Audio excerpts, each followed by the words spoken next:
Okay. Hello. Hello, hello. I was gonna just start with Genshin Impact for the Durin story quest stuff because it's like you want to do it over 5 days. I hope it's short. Um, things in that regard. But anyway, I wanted to do that. But while I was just playing some Do It Night Abyss, doing some side quests, I entered the Asphodel, and it's put me into what I assume to be an event quest of some sort. So I'm kind of stuck there. I'm gonna do. I'm not sure if I'll do all of it because there is quite a bit I need to catch up on. But I will do at least some of it. Yes, that's the plan. The plan. The plan. Yes, yes. Okay. So, yeah. Is my mic working? Let's see. Yeah, this is Find like a missing cat. Catch a candle thief. Unclog a chimney. It's all just mundane little errands. Hey, Camilla, when are we gonna land another big job? Like the one with the Crystallo of Stella? Enough chirping. Keep doing that and you'll scare off my customers. And if that happens, today's lost earnings are coming out of your allowance. Not mine though, right? Oh no, please don't. Actually, it was Little Minion who complained the recent commissions were too mundane with pitiful pay. Not nearly enough for her, as the rising star of Ice Lake and queen of the fox hunters to scrape by on.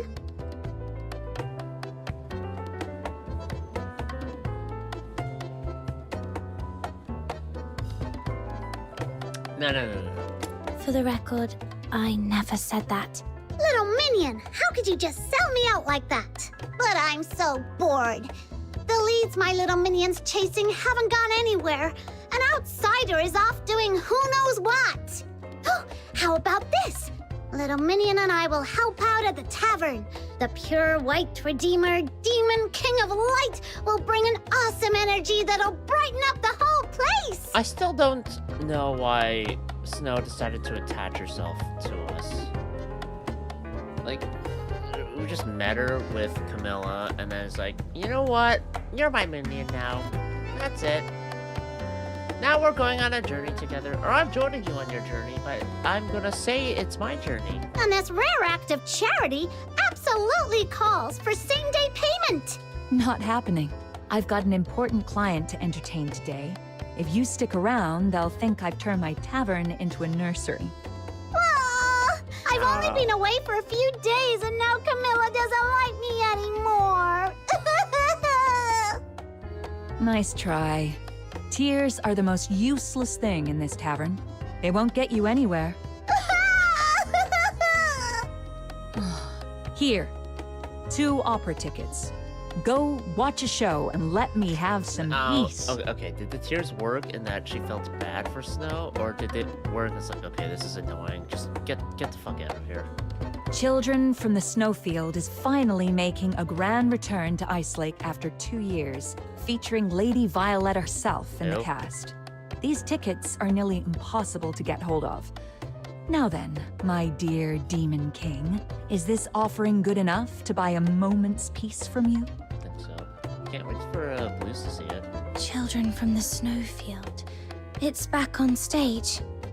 Wait, wasn't that the show Rhythm mentioned before? Rhythm? You mean Rhythm Fisher, that young Legion officer? She dropped by yesterday. Oh. The last time I saw her before that, she was all fired up and raring to go, swearing up and down she'd catch the culprit. But yesterday, she looked like one of those hopeless drunks. Bloodshot eyes, barely steady on her feet. I was half afraid she'd trip over her own boots. So it took place over the span of like 2 days. I thought it was 3. Maybe I misremembered. She even told me she'd quit the Legion and wanted to try her hand at being a fox hunter. What's gotten into her? Well, it's not my story to tell. All right, I get it. That look on your face tells me it's one of those secrets best left buried. Yeah. I won't pry. But So, she's a fox hunter now? No. I've seen my fair share of people signing up to be fox hunters. Most of them are looking for a way to earn a living. Some are thrill seekers chasing an adrenaline rush. I heard her story bio stuff after playing the 3rd chapter. I assume she became a fox hunter, at least for a little bit, to try and figure out what she wants to do in life. Because, you know, she made that promise to Blues that she would live on, but she needs to find out what it means to live now for her, right? Because her goal for this entire time has just been to be a Laurel K run and, you know, move up in the world and have a nice life, and eventually, you know, probably watch a play where her brother's performing or something. But, you know, she never got that opportunity because he's dead. So, can't do too much about that. But, yeah, I imagine she's just figuring herself out. I don't know how long it's going to take for her to figure herself out. Maybe it'll be resolved in this event thing. She's different. She's just trying to drown herself in work to escape something entirely. So I told her, come back when you've truly figured out what being a fox hunter means to you. I see. Well, let's hope with time she'll get back on her feet. All right, the show's about to start. You'd better get going. And Snow, keep those tickets safe this time. No more folding them into paper planes, okay? If they fly off, don't come crying to me. Maybe I should hold them. Aha, relax. I'll take good care of them. Come on, little minion, let's go.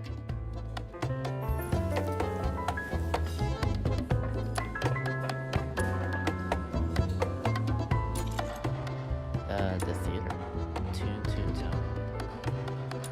And then this one's for someone else.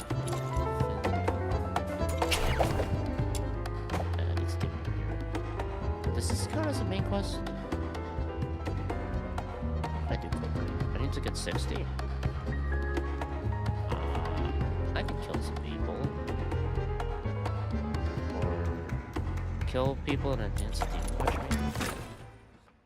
There should be a demon watch that I can enhance to be like, yep. This is worth it. So There are only 2 tickets. So, little minion, are you coming with your demon king? Or should I invite Rhythm instead? Oh. Need you ask? I'm going, obviously. Whoa, that was blunt. I thought you'd say something noble, like, I'll let Rhythm have my ticket. Not when she's like this. Taking her along now might just reopen her old wounds. Let's give her some time to heal. We can invite her another day. Yeah, the one bio thing said that she went to watch it, but like as she was watching it, realized she bought 2 tickets unconsciously for her and Blues. That was sad. Wow, look at all these people. Are they all here for the show? They seem to be talking about something interesting. Little minion, let's go check it out.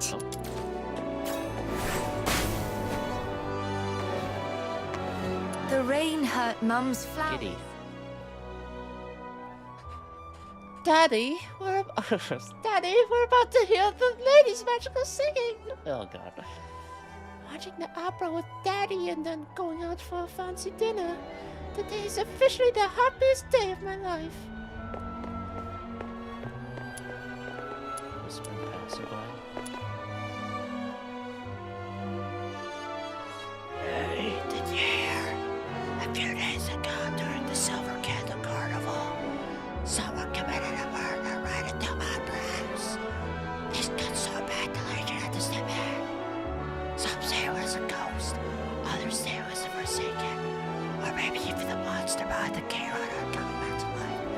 Whatever it was, anyone who tried to take him got slapped with a gag order. The rain hurt Mum's flower. That hurt my throat more than I expected. Zealous fan. With Lady Violetta's mesmerizing voice, those pure, resonant high notes, and her artistic mastery of coloratura, she's bound to bring the fairy character to life and elevate this timeless opera to dazzling new heights. I don't know. If you ask me, this opera troupe gets worse every year. These days, their performances are barely passable at best. Oh, really? Then why do you still buy tickets to every show?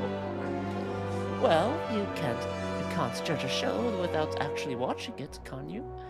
Besides, it's the only thing that keeps life bearable for me these days. Tickets! Special staff discounts! Interested? I already have tickets, so no.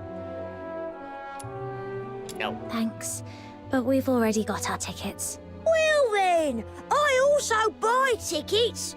If you're willing to sell, you could walk away with a pocket full of shiny silver coins. What do you say? Sorry, these were a gift. I wouldn't feel right selling them. Oh, you should have said that earlier. What a bummer. Bummer.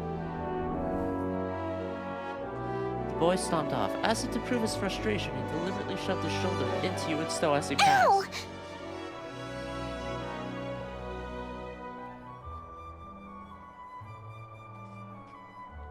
You know, if there were an option for like a chaotic response where like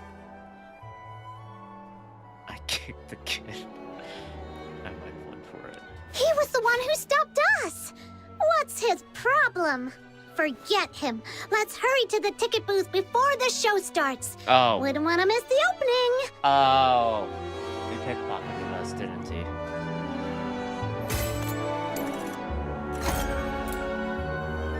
Oh, found the bust. Stranger from afar. So I think this is for... Weapons, supplies, This one. This one for, I think, the next match.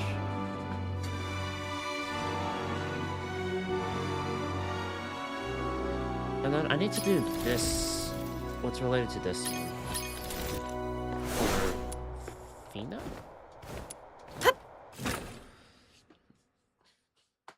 How much did it take to clean up the theater? It was kind of a bloodbath. That lady's been standing there forever. Is she expecting someone? That sounded pretty European or British. I could be wrong, but... Good day, sir. Here is your ticket. Your seat is just to the left. Have a wonderful evening. Here you go. These are our tickets. And where does a filthy Charon like you think you're going? Get out of here before you stain our carpets. What kind of attitude is that? I'm reporting you to your manager. Yeah, fuck you. Honestly, the fact that no Charons or filthoids allowed isn't in the theatre's policies is beyond ridiculous. Fine, let me see them. They're missing, aren't they? Ticket collector donned his monocle with deliberate slowness, scrutinizing the two flimsy tickets in his hand. Aha! Busted! Did you really think you could scribble over the dates and sneak in with expired tickets? He swapped up. You filthy lowlifes. I can spot cheap tricks like this a mile away. Let's beat up the kid. I do not condone child violence. Faced with undeniable evidence, you're left speechless. Wait a second, little minion. The picture on these tickets is different from the ones I had. Could it be that boy swapped our tickets when he bumped into us? He can't have gone far. Let's find him and set this straight. Trying to run off now? Thieving little brats like you aren't going anywhere. I'm hauling you both straight to the Security Bureau. Dude, I know you hate K-Rods and all that, but we didn't even make it through. Come on. If we made it through and we had fake tickets, sure. Ignore 'em. Hey, that was mean. I'm gonna curse you really, really badly. What can he do? Mum, my sincerest apologies for the disturbance. It's just a minor misunderstanding between them. There's no need for such a trivial matter to take up your I heard a commotion. Is something wrong here? Ah, boss. And who is this? This is one of the theatre's distinguished guests. What on earth is going on here? Take this outside now. We can't afford a scene in front of someone like her. I'm sure you can. This sneaky little twerp tried to get in with fake tickets, and I saw right through her trick. Honestly, these Charons deserve to be... Uh-oh. Oh. Deserve to be. What? My apologies, Mum. I didn't mean anything by it. I was just rambling nonsense. I didn't mean to offend you. I didn't. No offense taken. I'm sure it was an innocent slip of the tongue. Next one will have his tongue cut off. We weren't trying to sneak in. Our tickets were switched. I was just about to track down the thief and give him a piece of my mind. I see. I believe I understand the situation now. It appears there's been a misunderstanding. These two young ones are Oh. for the VIP suite. Oh! Yeah, dressed like this. That makes sense. Oh, hold on, I want to change the title, because I want to be a little bit more accurate. What was it? Journeys from Afar?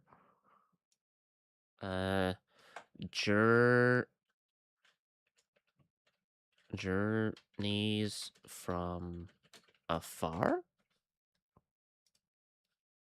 The VIP suite? No way!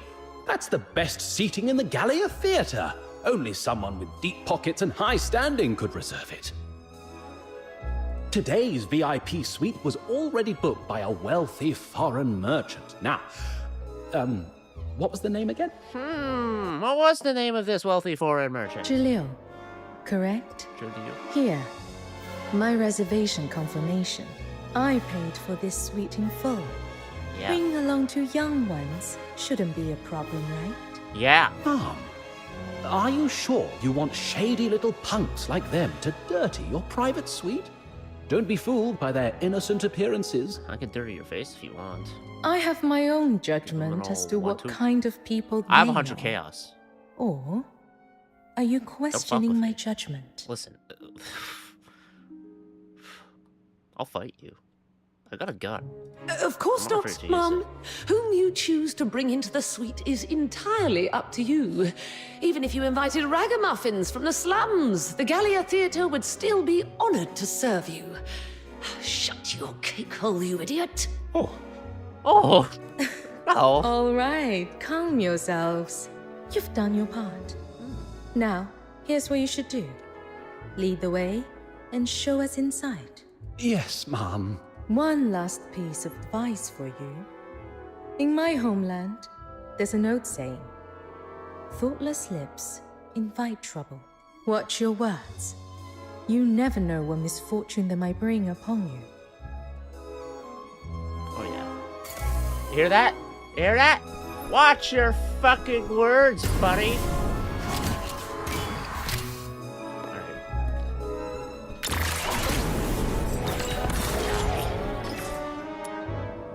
Wait, thank you for letting us into the VIP suite section, but, I would very much like to go after that thief still. Thank you for stepping in to help us earlier, Mom. No need to be so formal. Just call me by my name.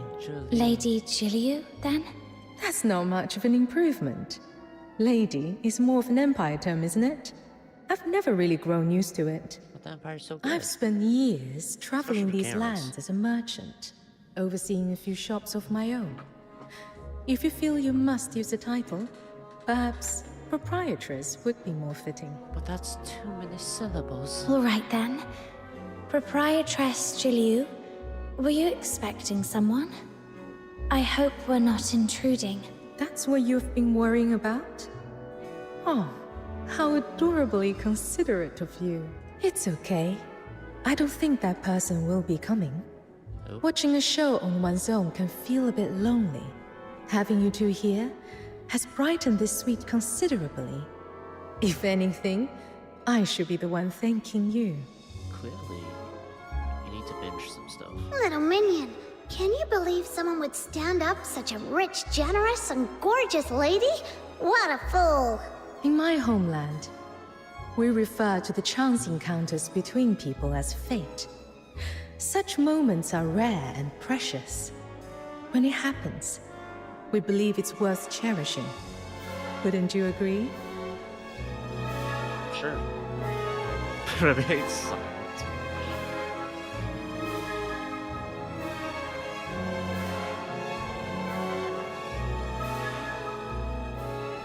Snow thinks this nice, pretty lady is absolutely right. So should give you Snow and VIPs. Little Minion will stay. Thank you for having us. So yeah, pretty worth cherishing in that regard. Is that your name? It has such a lovely ring to it. Which part? The bub or the ed? Come, Or the have a seat. bubet? Alright, the children from the snowfield. Ladies I and know what gentlemen, play is the about. performance is about to begin. Kindly take your seats at your earliest convenience. Up next, we are delighted to present a magnificent performance by the Gallia Opera Troupe. Lady Victoria. Once upon a time, in a frosted castle in the snowfield, a slumbering frost fairy was awakened by the laughter of two children. The tiny fairy flew towards the monstrous creature, only for its delicate limbs to snap beneath its might. The fairy's frozen heart pulsed for the first time, beating, screaming its own destiny. Death.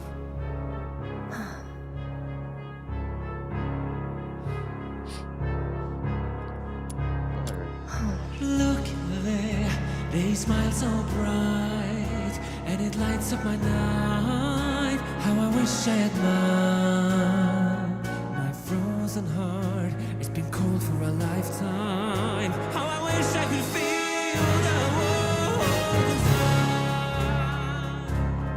inside. That's cool. There's also this part of me that's like, that's clearly Fantasia singing. He isn't here. Across every time and place, the same stories are told. Tales of those who sacrificed their lives for something greater.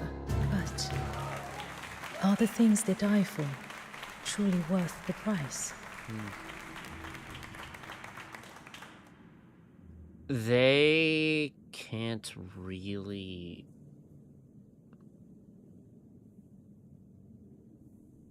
Oh, like, since they die for it, they can't see the end result of it, right? But... I don't know. I think it's, it's up to the people left behind to determine, and also the person who perhaps made that decision in the moment, if it was worth it for them. Because, at least when it comes to stories like this, sometimes there's just, like, a bigger picture to it, where, you know, maybe what they sacrificed their life for isn't actually all that it's cracked up to be, or it's very misleading in some way.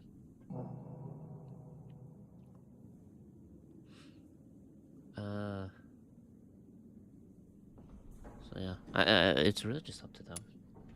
If they achieved what they desired, perhaps it was worth it. Look at me, waxing sentimental all of a sudden. Although, yeah, it does suck. When Come now, people die. it's time we left.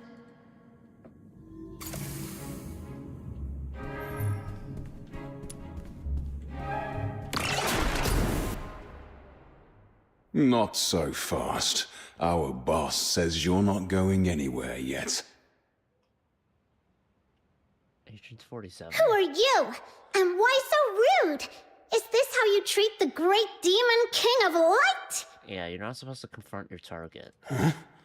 What's that? Move it, kiddo. Miss Jill, you right? My boss has an appointment with you. Before the area is cleared, I'll need you to wait here for a moment. The performance has finished, and your boss is still nowhere to be seen. Is this considered proper business etiquette here in Hyperborea? I can wait. But what about these two? Surely you can let the young ones leave? Yeah. Didn't I make myself clear? I said no one leaves until the place is cleared. Not a single one of you. Oh, I get it. We gotta clear the place out by killing him. I get it. And the ticket collector while we're at it. Even though all it did was really... Oh, they did threaten to take us to jail. The audience gradually... The sound of sharp, deliberate footsteps echoes through the hall. Sorry about the wait, Miss Gilliu. Crowded places aren't really my thing. A quiet space is far more suited for business, don't you agree? A little power play, was it? Enough with the excuses. Show me the goods. The foxica you asked for, I have it. Wait, I know that guy. Camilla told me all about him. He's a notorious underground arms dealer around here. The stuff he peddles is always subpar, and he's always scheming to rip people off. Allow me to confirm one last time. I am not seeking just any common foxica that can be procured from a street vendor. My requirement is for the highest grade, with a purity of no less than 95%. Is that understood?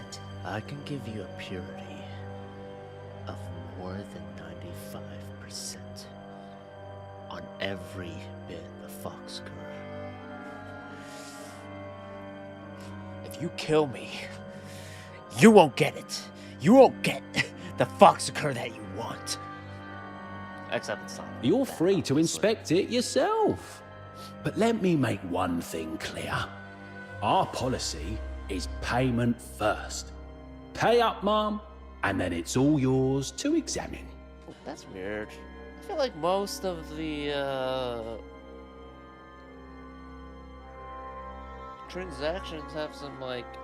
It's usually the examination that comes first and then the process. Usually. How gullible do you think we are? Yeah. Boss, Oh, why bother with this act? We've got the numbers. Let's just beat her up and take the money. Hi. Have you paused to wonder why I would come here alone, fully aware this was a setup?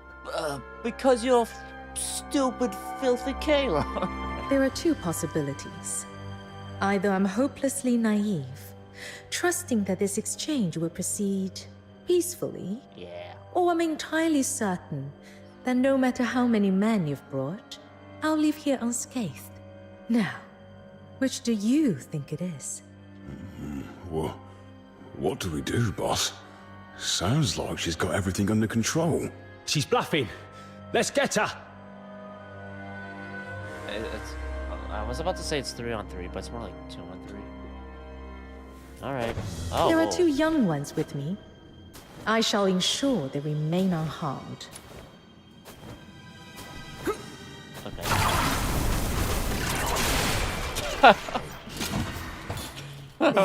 Stop! Mom, please! We're just trying to make ends meet, Mom. How about this? Consider the foxica a little gift from us. Someone as understanding and big-hearted as you wouldn't hold this against a few small-timers like us. You Right? tried to scam her. You tried to beat us up or kill us for the money. And now you're like, we're just trying to make ends meet. Oh, so your payment first rule has suddenly vanished, has it? Never mind. Continuing this conversation any longer would be a waste of my time. Would you pass me the container? I need to ready my tools for inspection. What container?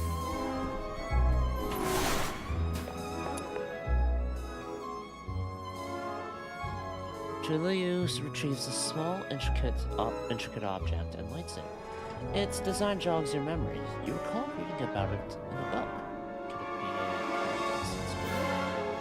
be a slender trails of smoke curl upwards, perfectly straight, before fading into nothingness. This incense is a rare speciality of Huashu. It resonates powerfully with the particular Speciality? substance found in pure foxica. Even the slightest contact will cause the smoke to change its pattern. Huh.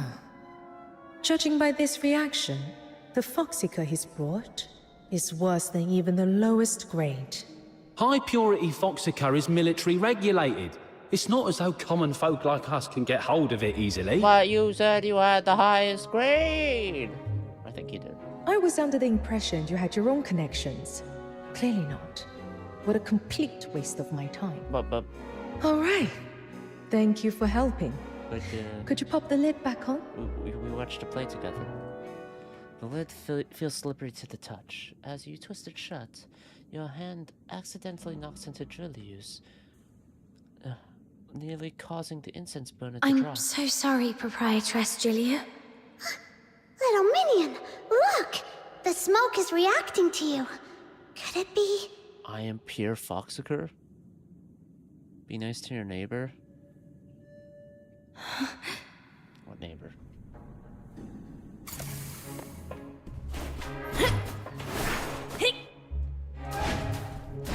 Italia Theatre. Theatre.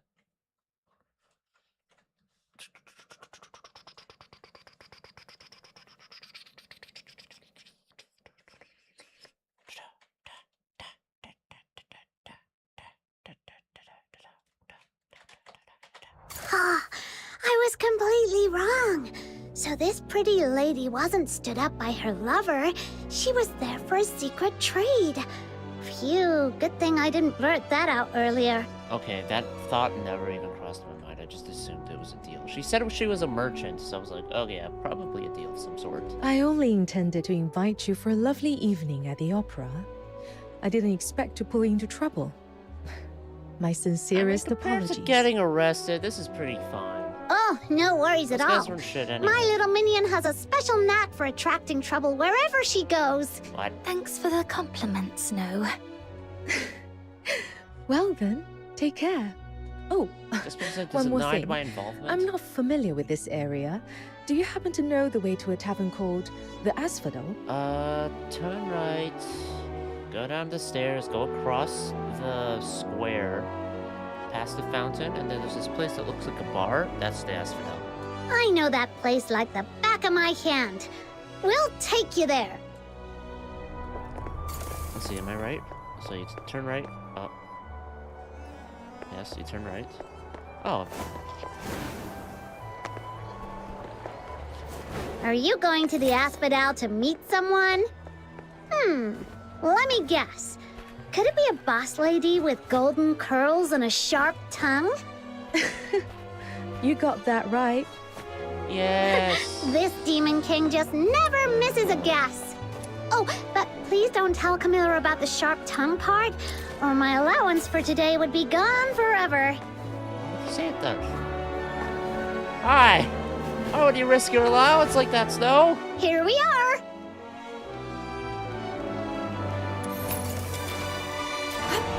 Although Drew seems trustworthy enough that she'll probably not say anything. Not that it matters to me. So, how was the show? Did you enjoy it? Camilla, guess what? We brought back an awesome customer. It's you. Well, I didn't expect you to cross paths with this dynamic duo.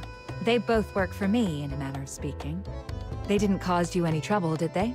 Oh, not at all. They are both delightful. Yeah, that's right. I'm delightful. So, this is your important client, huh? Well, you two chat away. The ever-mature and oh-so-reliable Snow is off to have some fun on her own. I don't know. Like, you can be mature and go have fun on your own. That's fine. It just sounds... It doesn't sound right when you say you're mature. And then it's like, okay, I'm gonna have some fun. So, Not the how leading did part. things go with It's your like- business here in Ice Lake? Before setting out, I cast a divination. Oh, The symbol said, nourishment. Through peril comes fortune. Favorable, it is to cross the great river. It hinted at trials to be faced, yet promised a fortuitous outcome. Sounds like you've gained something worthwhile. I won't pry into the details. So, what's next for you? The ship for my return journey won't set sail for a few more days. In the meantime, I plan to acquire some additional materials. I may need to impose on your hospitality a while longer. Speaking of which, do you happen to know any capable fox hunters I could hire? Rhythm if she's doing alright now. Capable fox hunters? Well, there you go. They're all yours. Just this morning, they were complaining about having nothing to do. They may not look like the most dependable pair, but their skills are somewhat solid. Yeah, I'm kind of like the heavy lifter.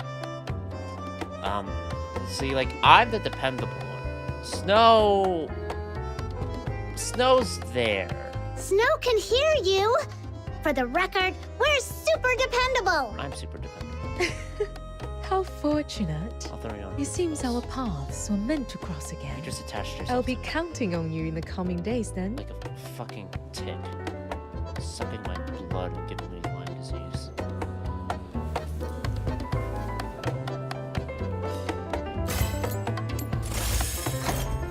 Smells fine. As compared to stranger from afar, stranger from afar. So now the event itself is unlocked? Yes, it is. Commissions! Whoa.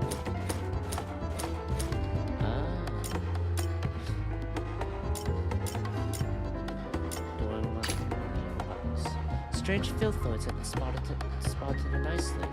Could you investigate? Could I?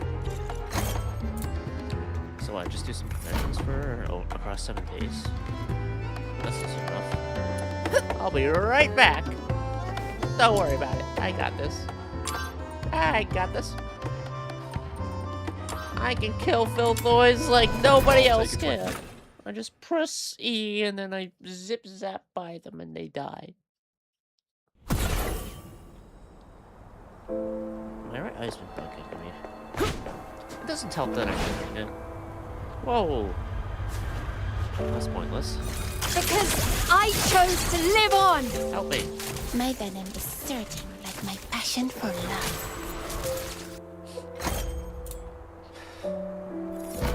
And it's done.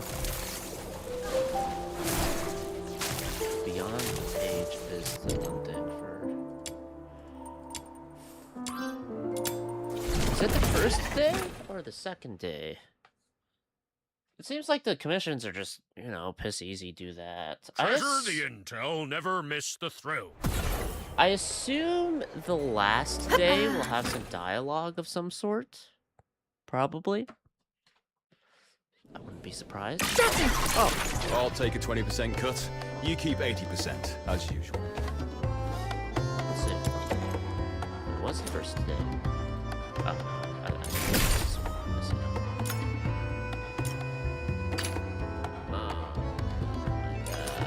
to find materials? Fuck. Alright. Can I trap these fuckers? Ice Lake sewers. Oh my god, I have to be a sewer rat. Okay, I'll be right back.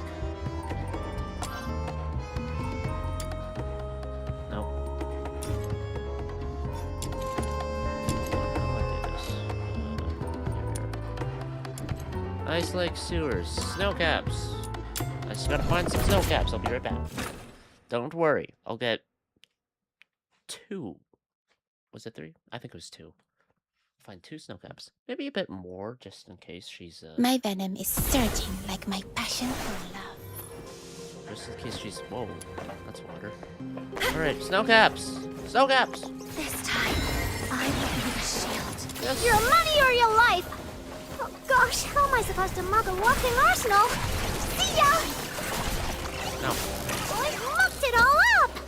You'll get yours next time, just you wait!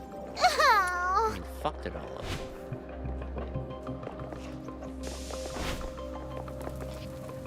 Oops. Let's grab these ones too. Great. 4! That should be enough. And then we go murder some filthoids. Ah, look at that. It's quite close.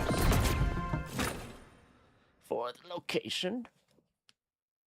Did that count as a main quest? I should check. Because if I can get trial rank 55, then I can actually start grinding and doing more of the one, My venom is surging like theater, my passion immersive for theater love. mode. Which I've been doing on my own time. Yes, finally. now I've unlocked new stuff for Noctoyager manuals. Not this one, this one. So now what? I can unlock blueprints? Just blueprints? Interesting. Are any of these interesting to me? Dual, trapped, flaming dual blades.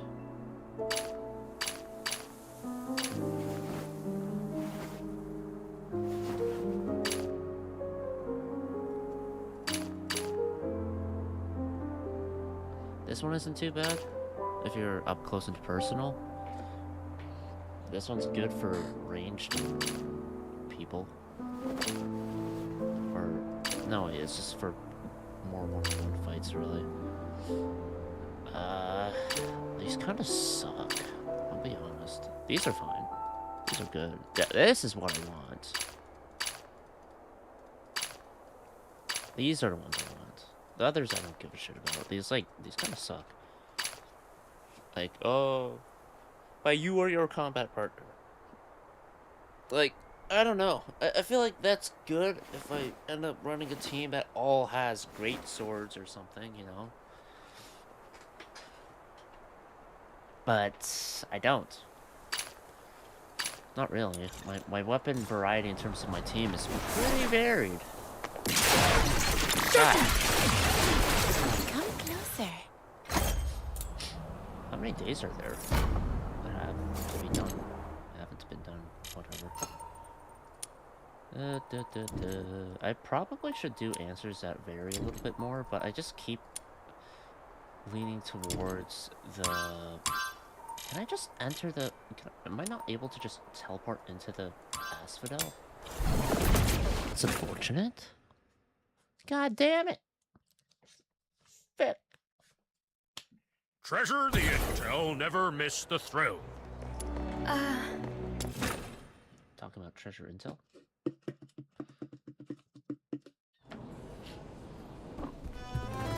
That was all taken for 30 minutes probably for the health portion. This feels strange. Why was that so strange? Okay, so I got... Okay. That's not too bad. Maybe I'll do Beyond the Page, I don't know. What am I supposed to do? I'm thinking about it. I could do Beyond the Page. So I might as well unlock it. That stop there. How long is Beyond the Page though? I feel like this is probably the more substantial thing. I'll take a 20% cut. What am I supposed to do at this stage?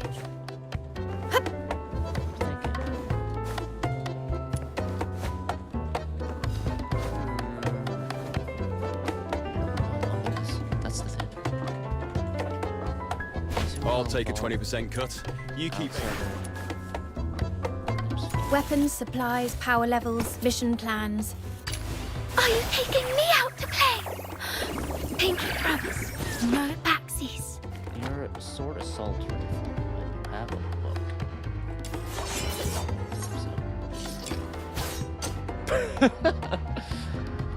You underestimate my power. Ah! Even though it's a red one. Whoops. It is a good one.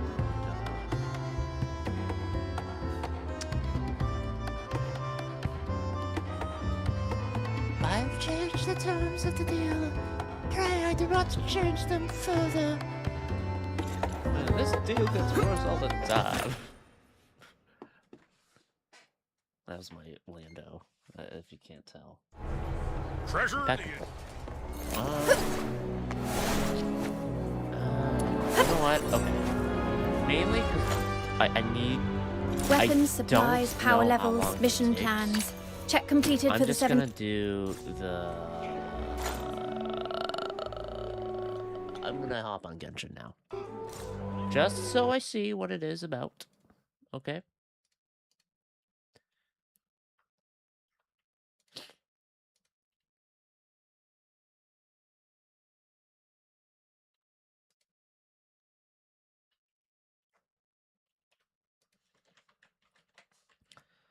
So, yeah, that's what I'm gonna do. Genshin. Open up Hoyo Play. Okay. So what? Durin story quest. It's okay. It said 5 calendar days for it. I don't know what that means. Or I think I have an idea where it's probably gonna be kind of be like a bit of a piecemeal thing, where it's like, maybe if we're talking about over 5 days, maybe like half an hour. So then we'd be reaching around 2.5 hours for it. I think that makes sense to me. Right? I don't think that's crazy. If anything, I think it's reasonable. But I don't know how much they put into it. We'll find out. We'll find out. And then, based on that, I'll do whatever, I guess. Because I don't want to do the stuff for Do at Night Abyss Beyond the Page. It be potentially, I assume, the longer thing. And then have it be where I'm kind of just like, oh, well. Fuck. That took too long. I don't know. I assume it's going to be a longer thing, though. So I don't want to do it without at least getting some idea of the Durin story quest. I haven't even done his preview yet. Or demo. Trial thing. His trial. I haven't done his trial. I'll do that. Because you briefly get to play him. Although, when you play him, you really just kind of sit around and interact with objects. Shit. So, test run! Undying Fate. Stay Night. Durin is a pyro character capable of both off-field DPS and team support. Depending on how his skills are used, he can either aid his party members or fill a more offensive role in battle. After Durin uses his skill... I'm not gonna get on mine, I don't know why I'm reading this. Will be replaced with special alternatives. Have they drip marketed? Who's gonna be released? Like Nicole or something? They haven't. Tapping normal attack is described above, but during the denial of darkness. So it's kind of like Nilu in that regard. And you can do skill or attack. My stomach's... Oh god. Oh no, bad timing. Nope. Nope. Oh, oh, pay no heed.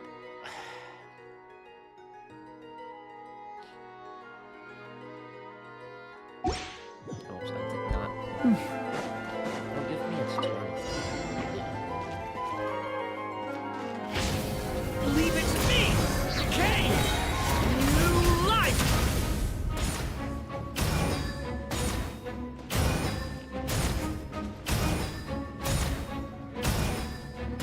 Oh god. How long is this active for?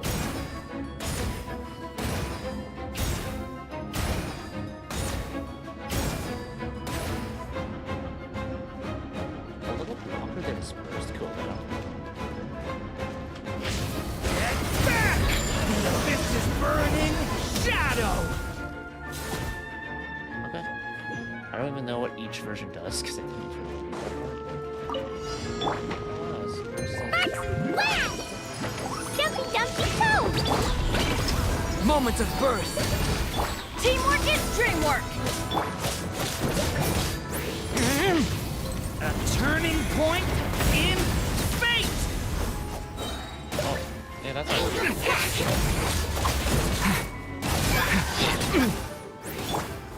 Feel this ancient power.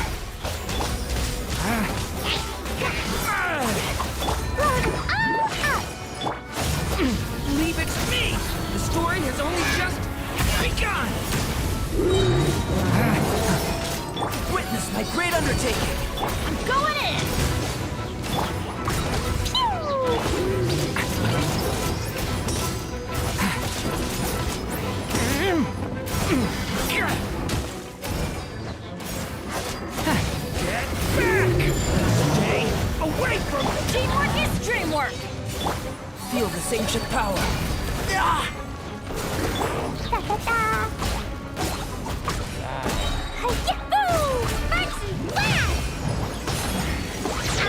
Coming to be. Alright. Other trial stages. I'll do Venti. I think we got an update thing. I read it a bit. Yeah. Once this is completed. Yep.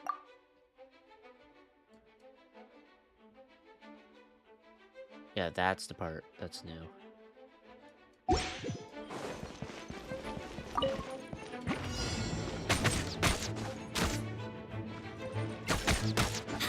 Think you can get away?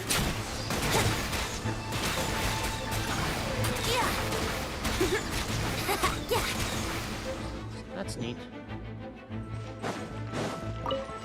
Everybody stand! Truth repeats its course! Decay! New life! Time for takeoff! And now it's just...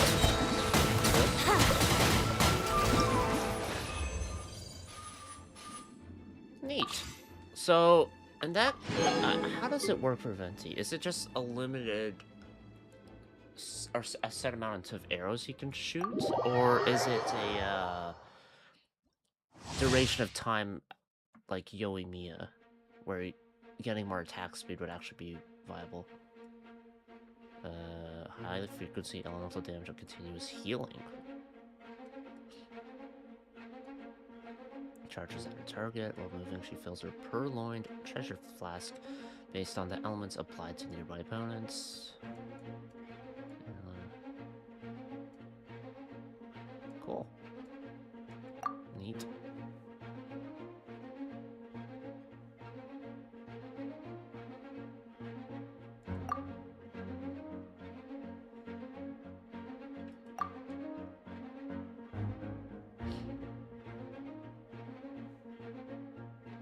Oh. Based on the elements applied to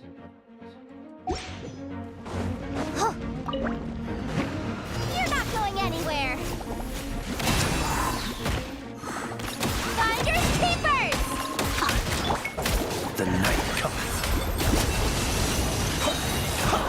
Be silent. To dust. Close your eyes. To dust.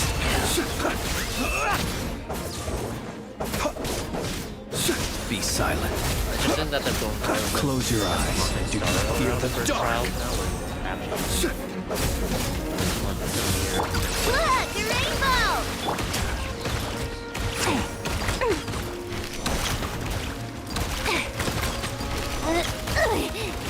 Hand it over! Beware the creatures of the night. Be silent. Do you fear the dark? Let me just continue the challenge for now. I just want to see.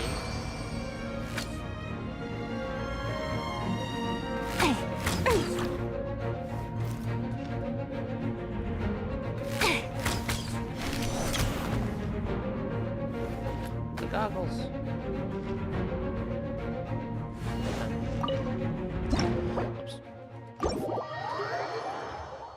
Alright. Trials complete. The test runs, or whatever you want to call them, are done. So now, it is time. I need to do this at some point. I'll do that later. This, though. Accept. What? Oh.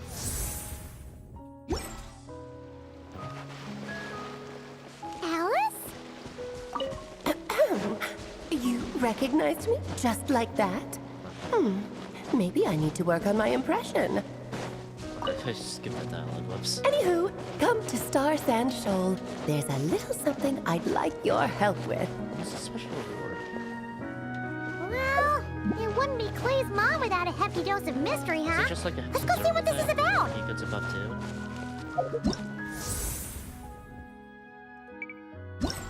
Outfit.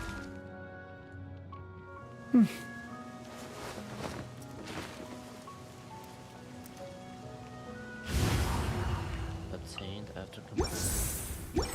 He has an outfit? The fuck?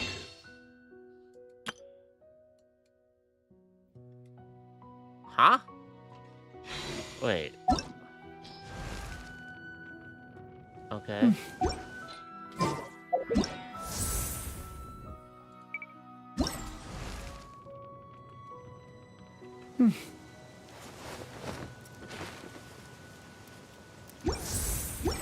Inactivity serves no purpose. I need a side by side of this. Okay, there's a wolf emblem. That's the main thing I use. So it's just a 4-star outfit. Which I'm not ever going to use, because I don't think I'm ever gonna get there. I'll be honest. Probably not. In terms of like characters from Makai I'm interested in getting, Liz is kind of up there. But it seems like I'd really want to get Anefa though, too. She's like, you know, Electro Shielder, who's Lunar Charged in particular, so that would just be good.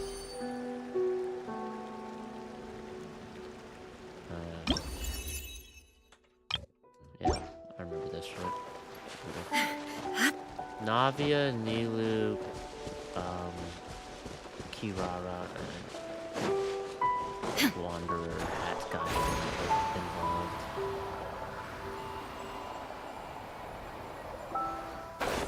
Hoya! Right, over 5 calendar days. What does this mean? How long is this going to be? Oh, not too long. It's like an hour per day. Hmm?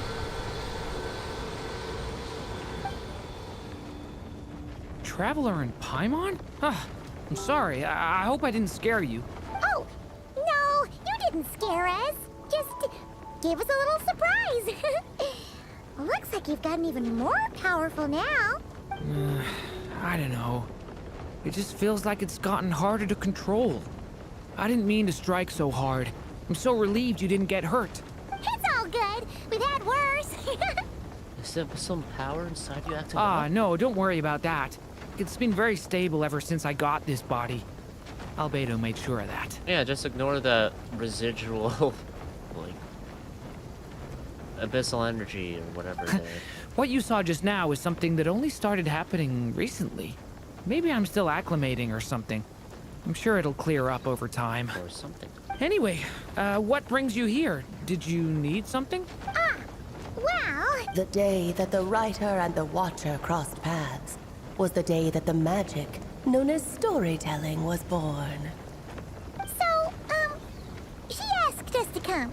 Miss Alice? Oh, you too? I guess I really do need to work on my impression. Well, never mind that. It's been too long, Mini Durin. And please, that's Aunt Alice to you. I have brought you and the Traveler together here for a very important purpose. It has to do with your mom. The one who wrote the book. My mom? You mean that? Indeed. Fairy tale author extraordinaire, Anya Marie Andersdaughter. See, I knew this would be right up your alley. Now then, if you'll open the book, I will begin narrating. Oh, that's as written.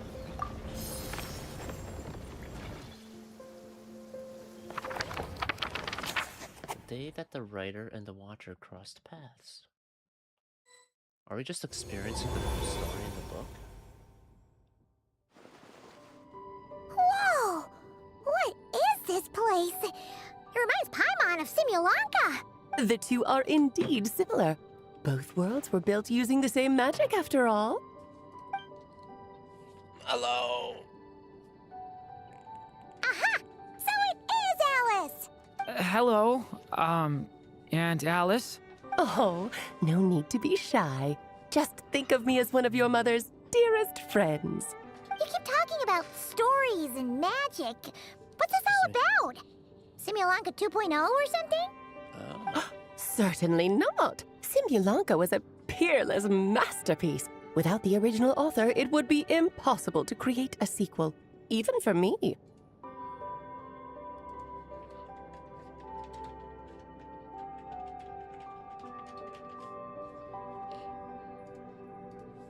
But you are right about one thing. Just like last time, I want to show you a work of magic that has to do with storytelling. What's this? That's the book we just saw. This is your mother's dying wish. My mother's dying wish was a book? Let me answer that with a question. What do you suppose would be a writer's greatest regret?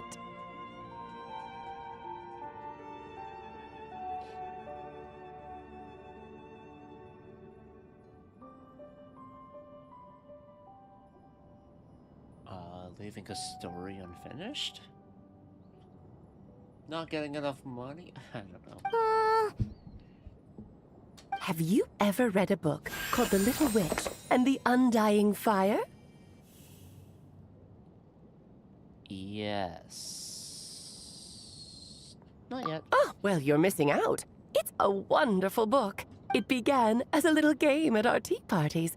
Each of us took turns writing the next part of the story. Oh, that book. Yes, okay, I have seen that book. I wrote the first volume, then the other mages took their turns. Em was tasked with writing the final volume and tying everything up. Yeah. Okay, it was during the event. Okay, I thought it was just like some overworld. But by the time everyone had finished writing their parts, Em had passed away. Oh, it was a terrible shame. A true tragedy. And that is the answer to my question. A writer's greatest regret is to leave a story unfinished. Yep. I'm a bit of a writer myself. I know a thing or two. What did I write? Some essays. That's really about it. Also took a creative writing class back in high school, but, you know, neither here nor there. But all is not lost. I couldn't stand the doom and gloom of it all, so I went ahead and wrote an ending myself on her behalf. You pushed a book in and then you lean it up. Then what's this book? This is the answer your mother gave to the same question. In her eyes, this was her greatest regret. The book itself. She made me promise that I would bring it to you, because she believed the only person who could resolve this regret is you. To finish it? So my mother's greatest regret is another unfinished story? Although said story is like, it's about him. So it's more like, maybe not finishing a story, but continue writing that story. You could say that. Or we could see it as like the finishing of the story being him finally leaving the Simulanka and entering Tevat as in the, I guess, like, real world. Right? That's one way you could see it too.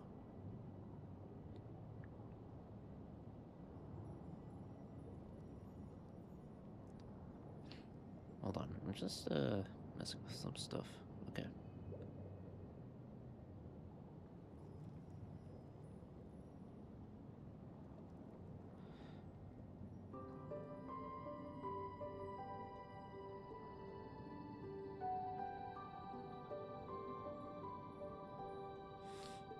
Okay,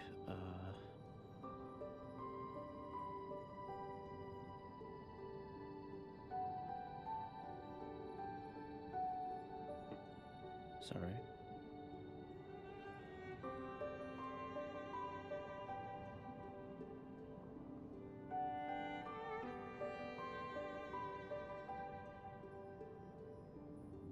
Okay. And I guess resolving the regret means finishing the story? Yes, finish your story, Durin. That's one way to put it. Oh, is a straight answer too much to ask for? Her answer was quite the opposite of what I'd expected. But oh, how touching it was. I'd love to tell you what she said, I really would. But that would spoil the plot, and we can't have that. Spoilers ruin everything. I agree. I don't know, voice crack, whoops. I assume it's like finishing or continuing his story. Fine, we'll make do with the breadcrumbs. Just think of this task as giving a story a much-needed ending. All I ask is that you do your best. How many animations does Alice have? That seems new. I understand. What the fuck? But I only just started learning human script, and I don't have any writing experience at all. Relax. Why else do you think your dear aunt went and found you two such wonderful helpers? With their experience, you'll have so many story ideas you won't know what to do with them. So don't be shy to ask lots of questions. Well, I'm happy to help. Yeah. If it's to help Durin fulfill his mother's dying wish, then we're in.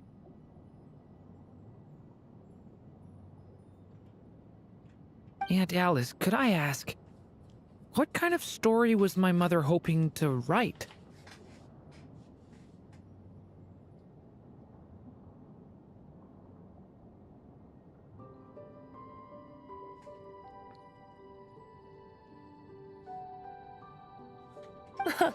I had a feeling this might come up, but that answer isn't mine to give. You'll have to find it yourself, here inside this book.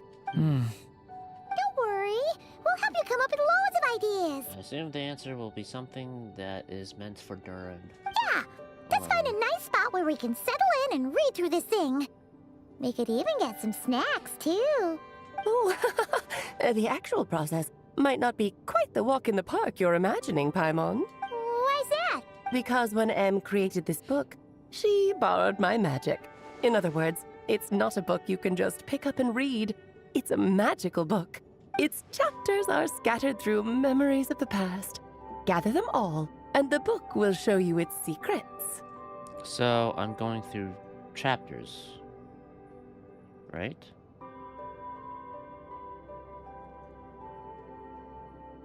So, where are we supposed to find these memories? Em left a trail of clues for each unfinished chapter.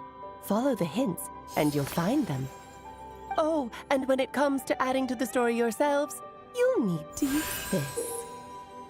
Huh? And this is... She sees the UI. This, my dear little Paimon, is the ink Em left behind. Infused with a little of my own magic, of course. If you're planning on writing something inside the book, you'll need it. Oh, very magical. It's extremely precious, so be sure to use it sparingly. This is all that's left. So we need to search for the memories and keep an eye on how much ink we're using. Oh, it just had to be a wild goose chase, didn't it? So what, is it 5 chapters done? Perhaps it's just another form of storytelling. Chapter 1, 2, Em was 3 of ever epilogue. so creative when it came to things like that. Just think of it as a little challenge your mom left behind. Who knows? There could even be a mysterious prize at the end of it all. Like a skin. I don't care about that. This was my mother's dying wish. Whatever it takes, I'll find a way. And we're here to help. With the two of us by your side, you'll be just fine. Okie dokie.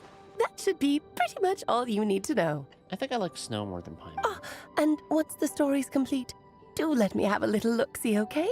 I've read everything she ever wrote, so naturally, I can't miss this one. I think it helps that the Fox Hunter actually has voiced dialogue as well, in the sense of more than you'd think. And also the dialogue choices are pretty varied in terms of what you could say. So, the fact that I can choose this, we'll both go down together with Snow, or be like, yeah, that wasn't me. Yeah! Most of the time, you're pretty hard to pin down. Don't worry, I'll know when you're finished. Just wait for me to reach out. All right, off you go. I can't wait to hear how the story ends.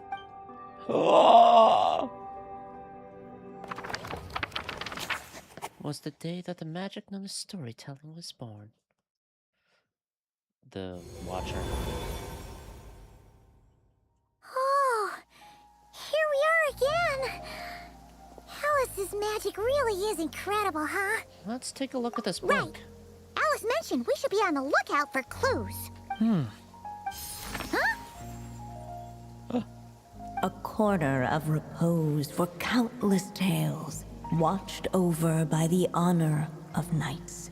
A place for stories to sleep, perchance to dream of ancient cities and the epics of ages past. Perchance. There, a witch once spent a sleepless night, and all to bring forth a story yet untold. Find the place I speak of. for it is where the seeds of this story lie. Was that a riddle? Where do you think this mysterious place could be? Obviously, it's the Mondstadt Library. Hey, you might actually be onto something. Guess that means we need to head back to Mondstadt?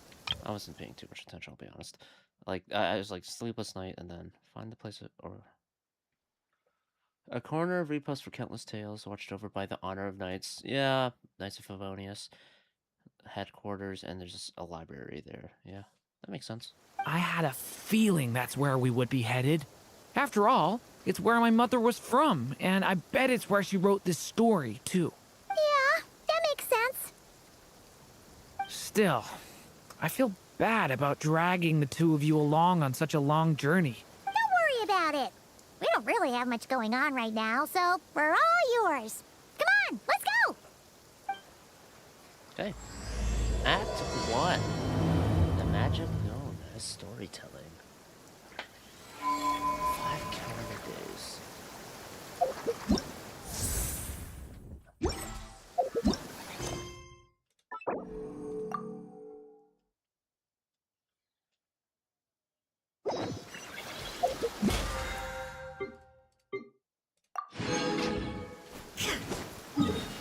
Alright, okay. There we go.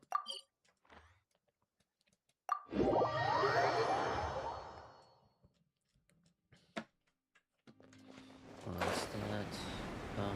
Actually, there's something I'm curious about. Who is Durin voiced by?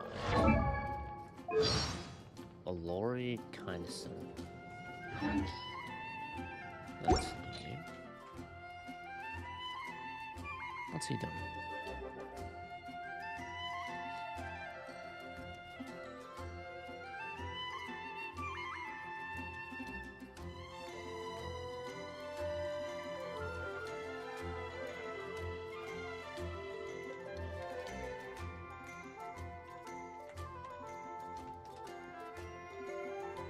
I think I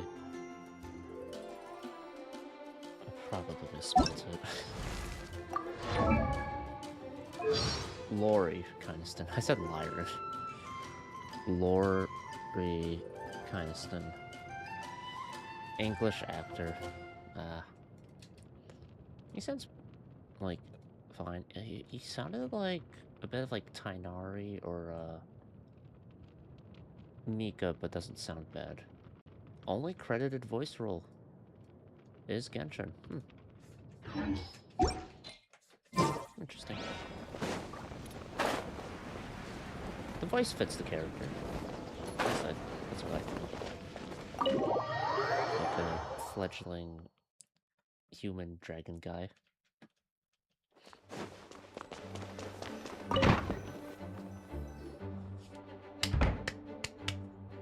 Back in the Mondstadt Library, huh? Talk about a trip down memory lane.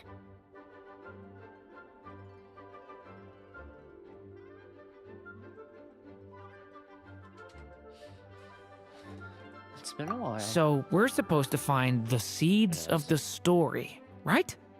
What do you think that means? The seeds of the story. The seeds of a story, I don't know, maybe the ideas that come along with it, the inspiration for it, perhaps?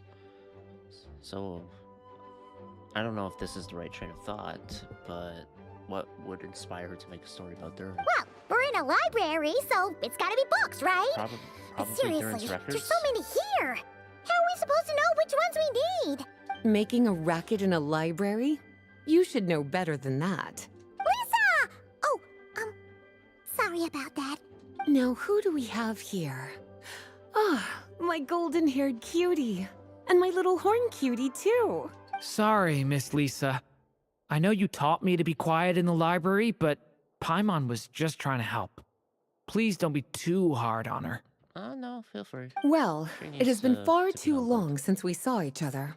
So I suppose I can let it slide just this So once. Lisa's been mentoring you? Back when he first arrived here, poor Jean wasn't sure what to do with him, so I stepped in to lend a hand. I figured if I can handle a boy raised by wolves, then teaching one who's part dragon should be a walk in the park. You do have the experience for it. At least. That much can be admitted.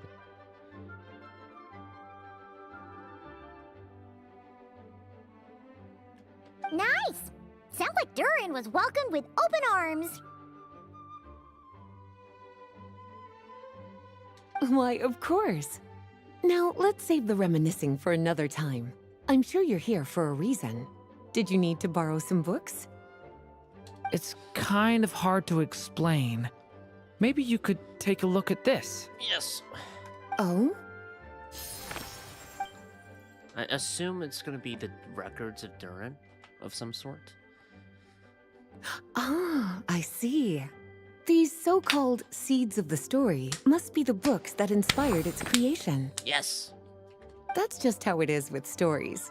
They grow out of the tales that came before them.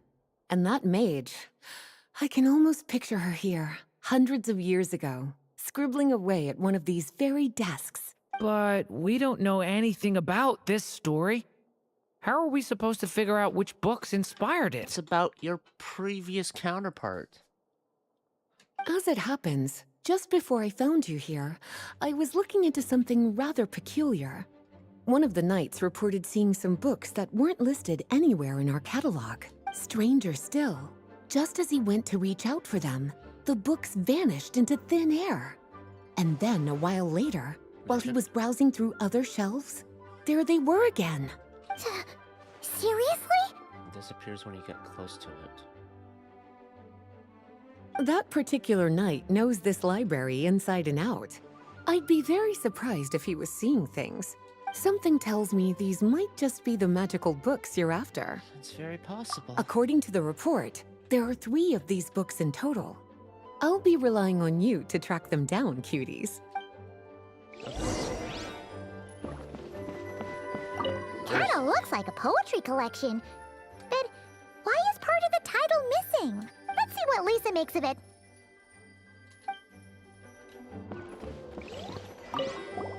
Oh, wait! Did Klee write this one? Should this even be here? Yeah, it did say jump to We Dumpty. better show it to Lisa. Where's Lisa? Are we able to? Well, did you manage to find them? Jump to Dumpty. Well, it definitely shouldn't be here. But I'd highly doubt it's one of the books you're looking for. Why's that? Because this is something Klee wrote. It's a Yeah. compilation of all the best fish blasting spots around Mondstadt, I just wanted as to well turn as the it most back. convenient places to stash her new jumpy dumpties. Of course, there's no way she'd get away with keeping a book like that in her bag. And she'd be in big, big trouble if Jean were to find out. Not only would the book itself be confiscated, but she'd be looking at a whole day in solitary confinement at the very least. Oh, yeah. Somehow, she figured out that the best place to hide it was right here. No place like a forest for hiding trees, huh? Now, every time it gets confiscated, she just writes a new one and sneaks it back in. Guess it's a restricted book in its own way. Yes.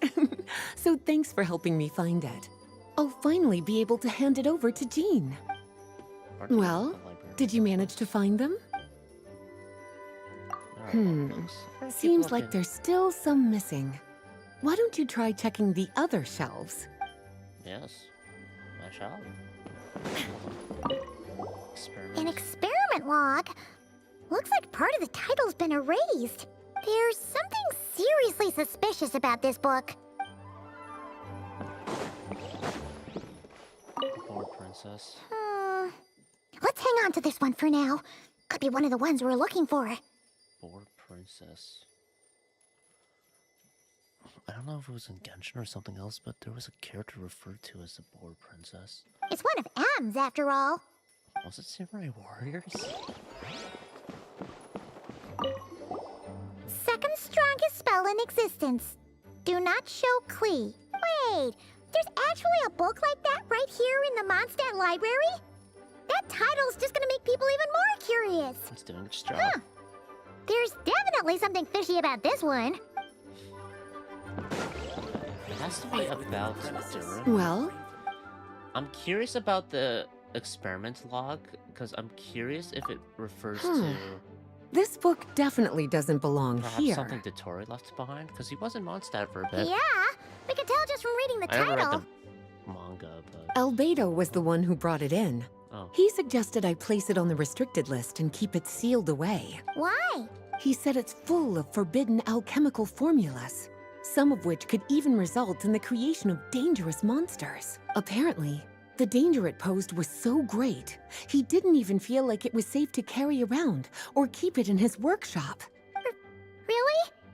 Definitely sounds like it shouldn't be here then. Still, if that mage read this book too, it must have been written a lot earlier than I'd imagined. Well, did you manage to find them? not second strongest spell in existence. Maybe the verses. I don't know what the board princess has to do with it. I'm assuming it's the verses, so I'm gonna do every other option just to see what the dialogue is. Truly extraordinary. And certainly not the kind of thing that should be just lying around. In fact, Miss Alice gave strict instructions about it. So, it's some kind of book of spells? Paimon's guessing magic this powerful should be kept a secret. It's true. This book does contain one of Miss Alice's spells. But honestly, virtually no one could actually pull it off, even if they tried. Who's capable then? The only reason it's even meant to be in the restricted section is because we can't let Klee get her hands on it. After Klee was born, Miss Alice advised us to seal it away. She even added that little subtitle herself. So Klee's capable? So, it's to keep it away from Klee, huh? Does that mean she could use it to cause even more mayhem than she already does with Jumpy Dumpty? No, that's not it. As Miss Alice herself put it, letting Klee see it too early would spoil the surprise. Well, did you manage to find them? Board princess? Well, this book has quite an obvious connection with that mage, considering she was the one who wrote it. Oh. But as one of the library's classics, its presence here is hardly unusual. Yeah, so it's the verses. It really is a must-read, so if you haven't read it yet, that's your homework, cutie. Well, did you manage to find them? Yes, this is a restricted book, all right. It certainly isn't supposed to be here. Huh. But it looks like a regular poetry collection.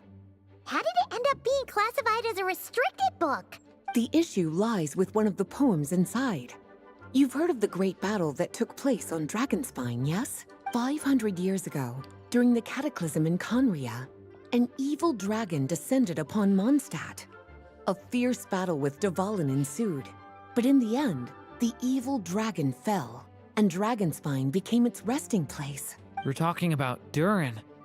The Durin of Dragonspine.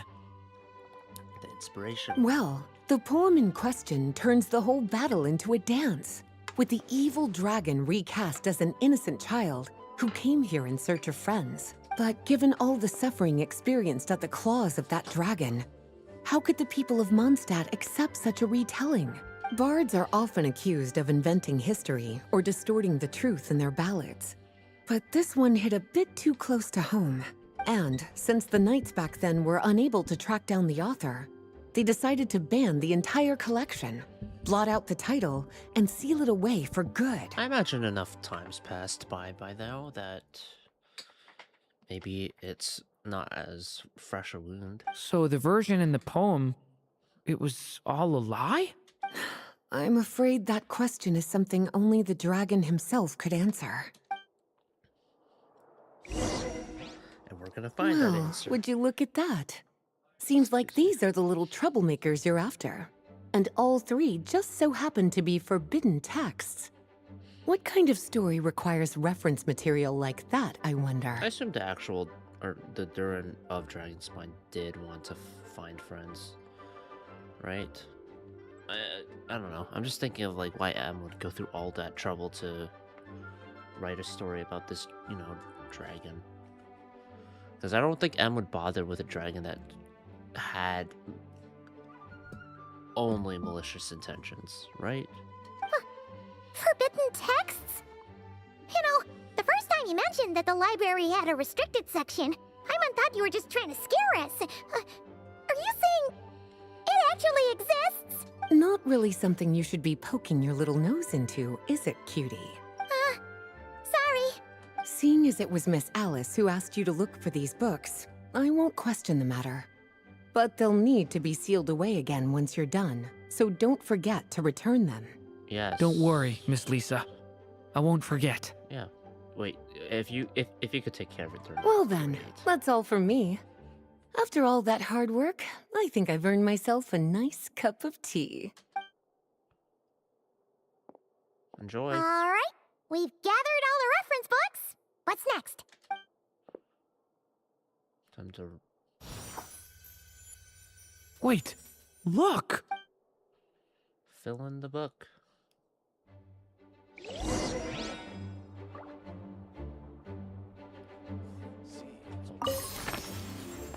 So we're gonna learn. Find the place of speak of, for it is where the seeds of the story birth. Long, long ago, an evil dragon descended upon the human world, bringing terrible calamity in its wake. Calamity dragon. Bravely did the people resist, until at last, the dragon lay slain. Later, a witch with a love for stories came upon the tale of the evil dragon, and for reasons she could not explain, felt a pang of sorrow on its behalf. For she knew, despite its body being born of wicked alchemy, all along, the dragon's soul was that of an innocent child. Yep. Right up to the moment of its death, it had no choice in becoming a vessel of calamity, nor could it fathom the cruel fate that lay before it. Though the witch had a love of stories, she was not pleased with how this one ended. No, that won't do, she thought. I'll write you a better ending instead. And so she set off to do just that, borrowing a little magic from her friend. With it, she wove a dragon's egg, resolving to rear a dragon child of her own. Yet long in thought she lingered, wondering what kind of world her little dragon ought to behold upon waking. A castle with like toy soldiers and origami frogs. Oh, what should be used to adorn his cradle?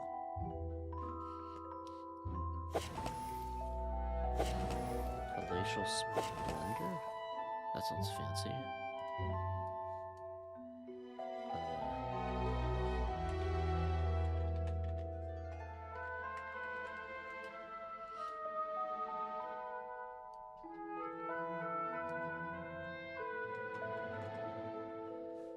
A palace suitable for royalty.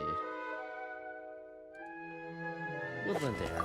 At last, she made her mind up, adorning the cradle with a wisp of woodland air. Then, she quietly waited for the egg to hatch. In a nice peaceful land.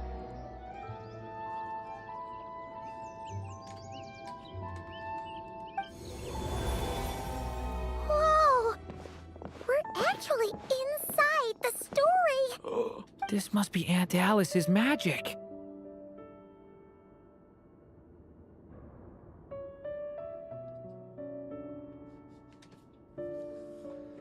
That was the opening we just heard, right? Yeah! Sounds like a story about A story about me? Well, you're on the front cover. Why don't we just Come see on. where the story takes us? Come on, man. All we know is the beginning at this point. Okay. And now a golden-haired traveler, a silvery sprite, and a dragon-born youth step onto the stage. What new chapter will their arrival bring? Whoa! That came out of nowhere! Was that the same voice we heard just now?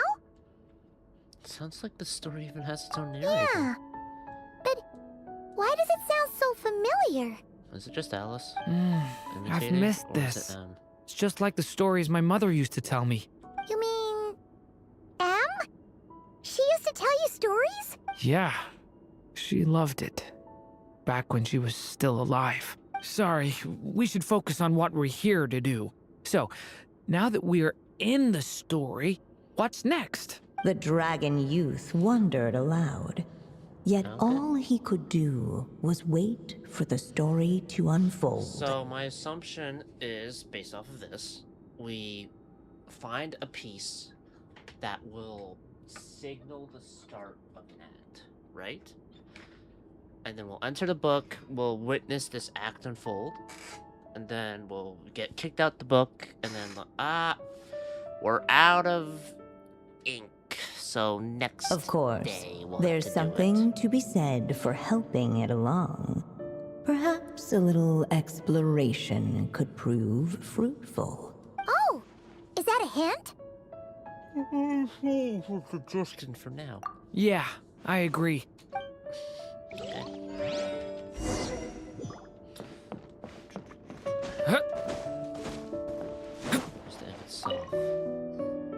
This must be the dragon egg, right?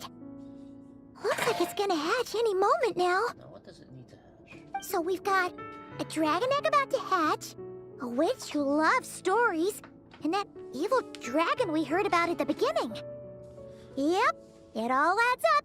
This is my story, isn't it? Sure looks like it.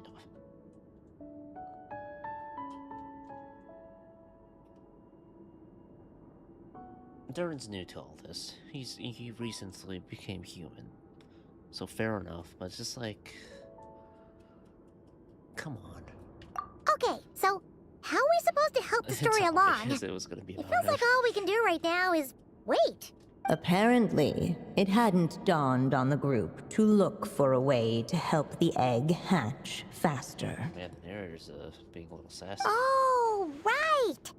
We're at the point in the story where we're waiting for the baby dragon to hatch.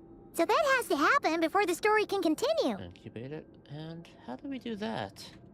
With the flames at his command, perhaps the dragon youth might be able to provide the egg with sufficient warmth. What? You want us to roast the dragon egg? The silvery sprite's surprise betrayed her lack of reading. For in countless tales, it is told that only by fire's embrace will a dragon's egg hatch swiftly. Huh, you kinda have a point there. Wanna give it a try, Durin? Okay, I'll see what I can do.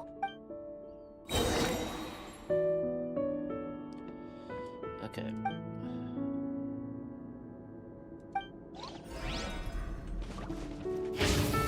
Devouring claw! The abyss is burning! Clearly, both the golden-haired traveler and the dragon youth were eagerly awaiting the little dragon's birth, though perhaps their longing burned a little too brightly. Still, such fiery anticipation might itself become a blessing.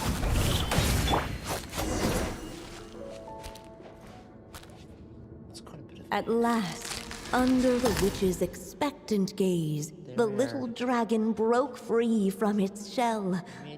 No living being has ever decided the moment of its birth. You were no exception, my child. I brought you into being because I willed it so. Just like the witch who created that evil dragon. But I promise you this. Your birth was wanted. You are loved. And you will have a different fate than the dragon that came before you. You've never told me those things before, but for some reason, I always knew. Thank you for bringing me into this world.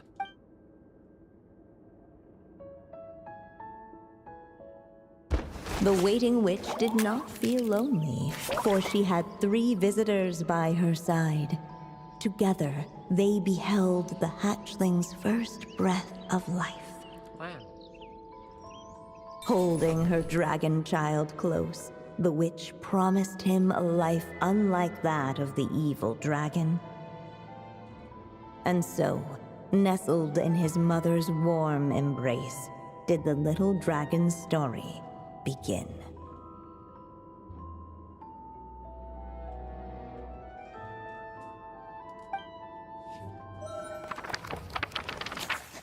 There, a witch once spent a sleepless night, and all to bring forth a story. Wait, isn't this Mondstadt? Looks like we're back in the real world. Looks like there's more written on the page now and less ink left than before. So, does that mean we've completed this chapter? Yep. So it is Durin's story after all. Or at least a window into his past. Yeah, but why does M seem to think that the story isn't finished yet? Durin broke free from the curse, came into this world with a new body, and even made a bunch of new friends.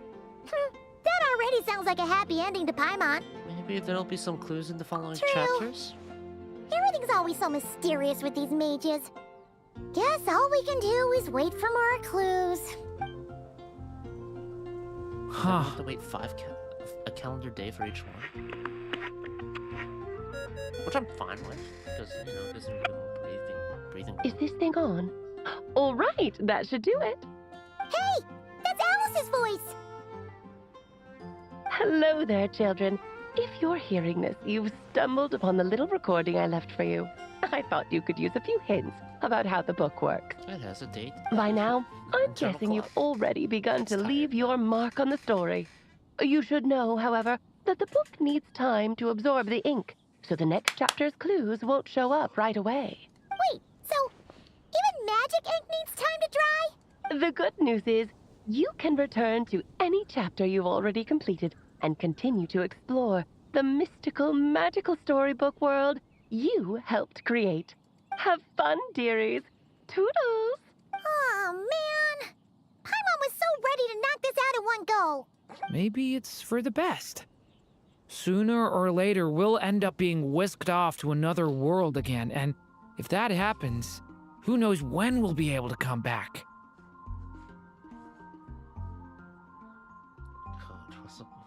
So it might be good to take a break while we can. A break? Guess now's a good time to Yeah! Paimon has a sudden craving for the good hunter's sticky honey roast. And we happen to be in Mondstadt, so...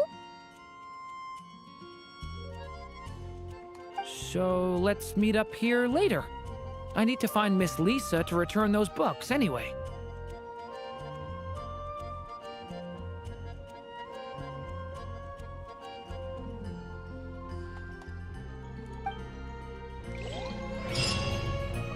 Alright, what's up?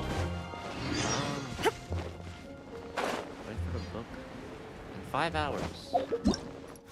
Which is approximately when it resets, so cool.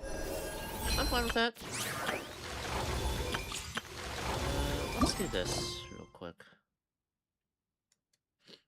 Unexpected commission. We can focus on that now. Might as well do this so I can unlock the stuff for it. And that'll be it. For Genshin for now. I can just unlock this. No. What do you have to say, Durin? Aunt Alice said we can return to the story world at any time. If you feel like checking it out again, just come find me.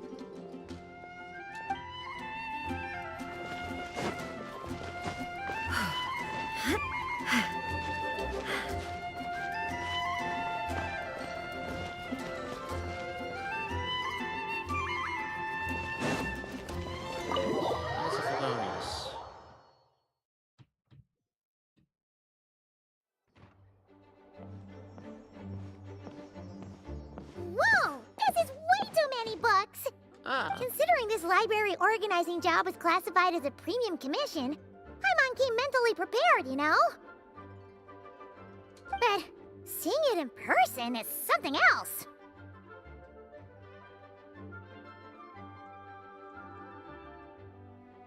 Why, if it isn't Cutie and Paimon, what brings you back to Mondstadt? I want births. Let me guess. You missed me so much, you just had to come visit. Is that it? Yes. He saw right through me. You've become quite the flatterer since we last saw each other, haven't you? Found you! We were starting to think you weren't clocking in today. Well, I wasn't planning to. But then, Catherine mentioned someone had finally accepted an important commission for the library. So I came to check on things. Might you both be here for that very commission by any chance? We're the only one who's here, so yeah. Wait, hold on. Ether. How does he sound again? Windblade! We're the only ones here, so yeah. I don't know. Ah, music to my ears. Now, as you can see, a certain anonymous benefactor has donated a large amount of books to us. Imagine my surprise when a glance down the book list revealed that each one would be an entirely new addition to our collection. There are books of all different kinds, including quite a few that are banned. Troublesome, I know. So this wasn't an odd job I could trust to just anyone. And sorting them myself? My, what a headache that would be. It would take ages. All that to say, I'm very relieved to see you here. I would treat you to some tea, of course, but looking at the state of this place, perhaps another time, yes? Don't worry. Just leave the commission to us. You're as sweet as ever, So we're Paimon. just sorting books? Well then, good luck in here. I'll leave you to it. Hopefully it's a time lapse.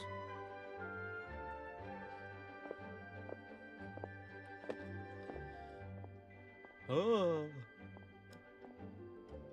Oh, I got the books.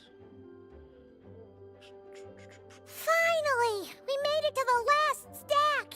What even are some of these books? A Hilichurl's Guide to Running for Your Life? Do Hilichurls even read? Oh, and Basics of Whopper Flower Cultivation. Who'd grow one of those, anyway? Why is there a Hilichurl's Guide?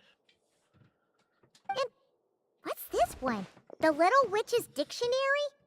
Huh. That title's kind of suspicious. And didn't we already sort this area?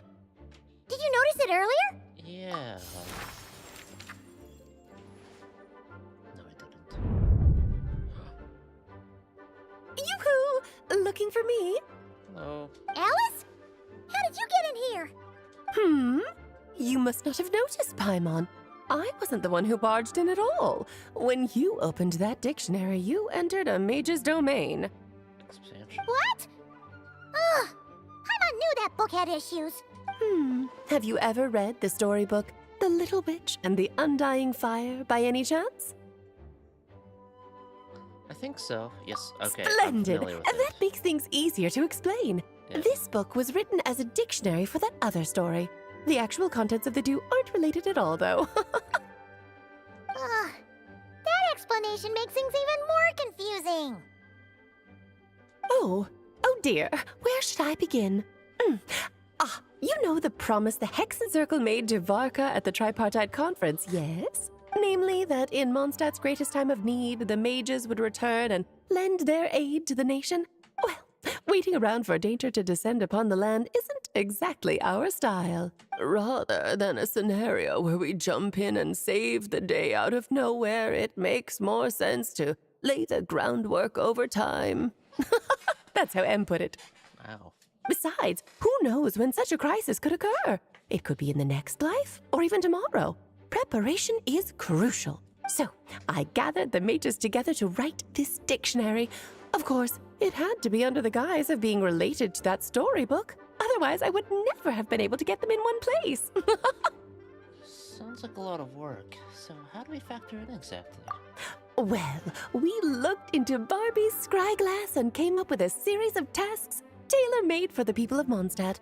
They're all in this dictionary, striving toward a common goal, overcoming obstacles alongside trusted companions, becoming better versions of ourselves.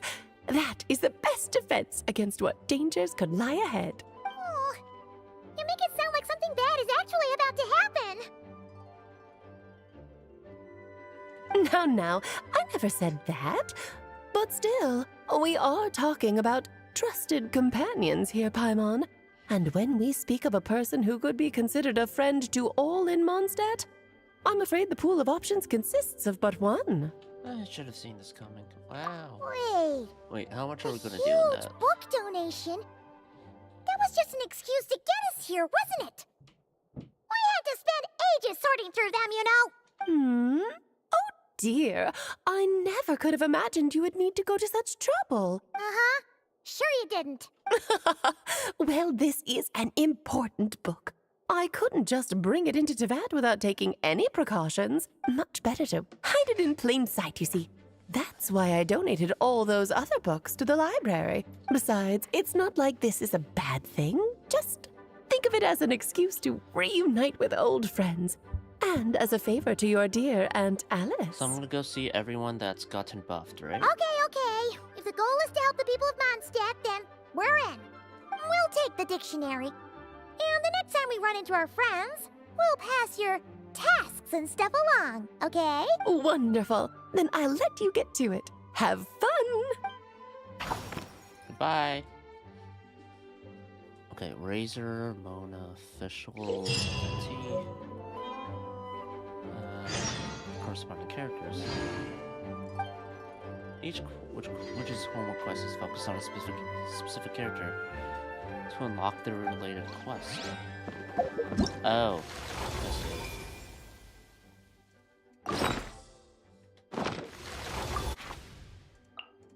I mean, they're all C6, so it's just it doesn't matter. Just give me that recall. Thank you. So I can do it for these four. And only these four, because I'm not getting any of those guys.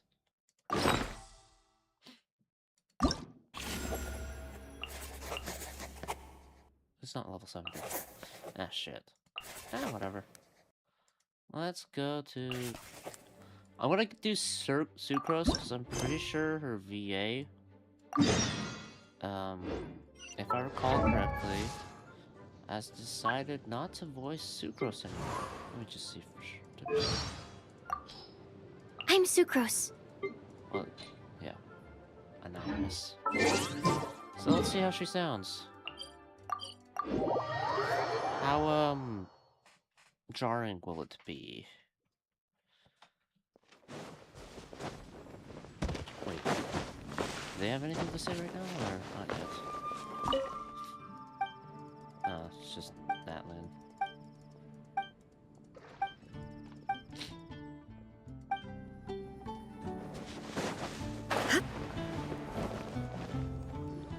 There's gonna be infighting with the Fatounis. Given previous results, I should make a few adjustments to the experiment and ensure that the materials and equipment are all in order. This sounds different. As for the potion I need to make... Oh, Traveler, Paimon, what brings you here? We're here to help with your task. We wanted to see if you could use some extra hands. My task? Oh, you mean the one Mr. Albedo told me about? The one from the Hexen Circle? Well, you're just in time. The experiment is ongoing, and I was just about to work on it. Ongoing? So, you've been working on it all this time? Yes. It aligns with other research topics I've been working on, so it hasn't been too much extra work. I'm surprised that there aren't more VAs that are able to kind of imitate the original voice. You know? Like, I feel like... Tail and Hua are pretty good imitations for the new VAs, at least. So it's just weird when, you know, they can't. Still. What? Is there a problem with the experiment? Because it definitely changes the tone of I've been Sucrose. unsuccessful so far. Oh, so it keeps failing, huh? It's not as simple as just failing. The whole theoretical framework behind this task is a bit more complicated than I imagined. So what's this task exactly? Oh, right! You still haven't told us what kind of experiment it is. One meant to develop a potion that can transform sweet flowers into a variant 16 times its normal size. That is to say, the formulation of Botanical Augmentation Reagent Type 4, Iteration 7. As you can probably guess, this is my 7th time running the experiment. Wow, Basically, we need to make growth serum. Or the 7th version of one. Well, yeah, that's about right. This is my 7th attempt. But I didn't make many adjustments to the formula this time, because both the theoretical principles behind this experiment and the products of the process prove there's nothing wrong with it. But you haven't succeeded yet, right?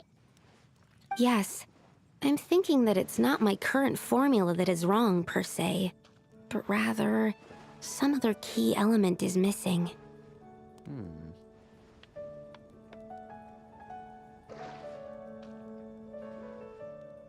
Oh!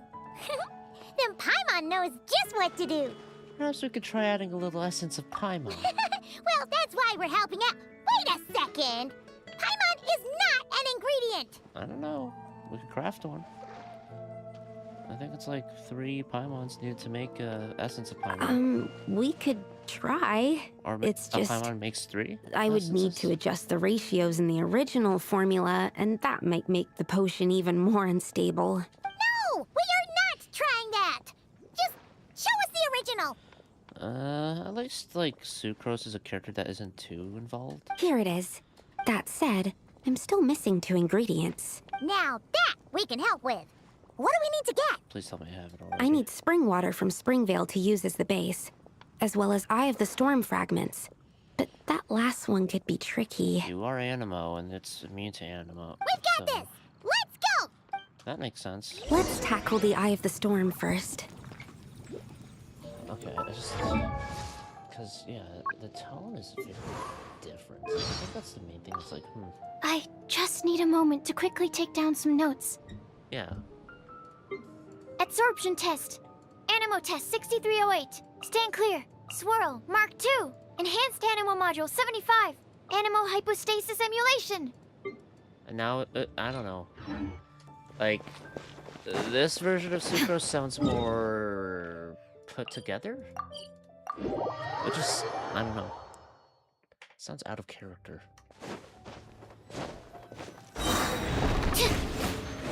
Enhanced Animo module 75. Stand with me. Illusion shattered. Yoo-hoo! Alright, that's the first ingredient done. Wow, you 2 work fast. That step usually takes me forever. We can get the spring water down there. Yeah, you because you don't have any other element to work with.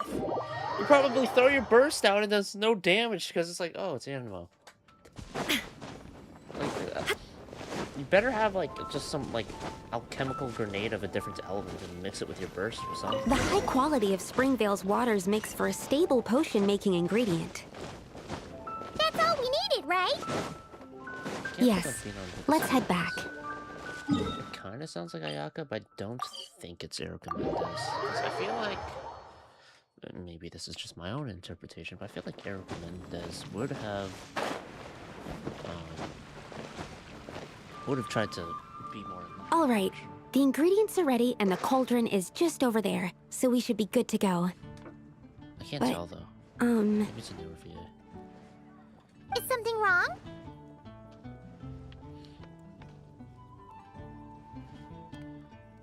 No. It's just... Do you mind if I watch from the side?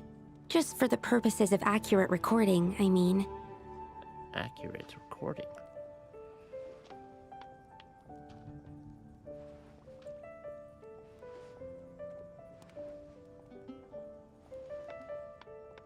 I know lots of people don't like being scrutinized during experiments, so... I don't know. It makes me think it's gonna blow up in my face. That's no problem at all. Thanks. Then, I'm ready to go whenever you are. I'll make sure to take detailed notes, too. So, are you ready to start the experiment?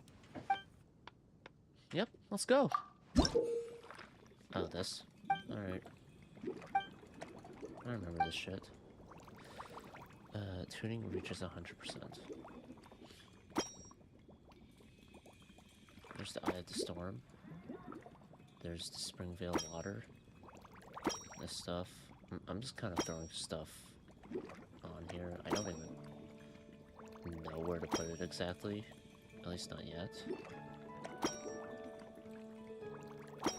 Okay. Is there... I want to see if I can actually put it down in a way that has it all... There we are. Look at that. I did it! No, wait, I didn't. Okay. Hold on. Now I did it. Every single ingredient. Look at that. I didn't even need to go that far. That's it. Your execution was perfect. Indeed it was. Thank you. I'm glad someone recognizes what I'm capable of.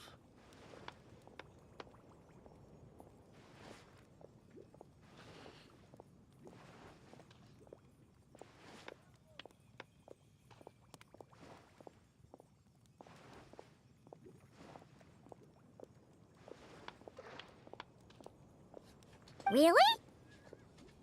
Yes, I don't see any flaws in the brewing at all. Let me extract some and test the product's composition. One moment. Sucrose extracts some of the potion and uses a device Yes, that like I its said, composition. flawless execution. The potion is perfect. It's exactly what I was expecting. So? Was the 7th time the charm? Upon examination, it seems identical to the previous 6 iterations. Oh! Wouldn't that make the results identical? Not necessarily. Experimental outcomes can differ even with similar variables all around. You never know what the result will be. That's what makes experiments valuable in the first place. Come, let's test this thing out. I planted some sweet flowers beforehand which we can use. We just need to douse them with the potion and see what happens. Alright. So go to the dragon spine, throw on some sweet flowers, and see what happens. Get the results Sucrose is looking for. The Winter Shogun approaches.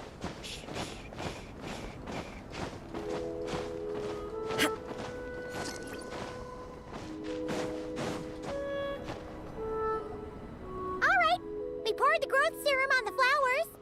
Is that all we need to do? Yep. The flowers need to fully absorb the potion, so it might take some time before we see a reaction.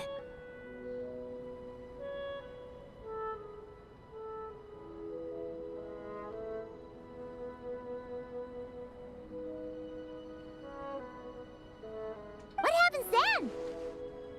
It grows. The flowers will grow in size while maintaining their original appearance.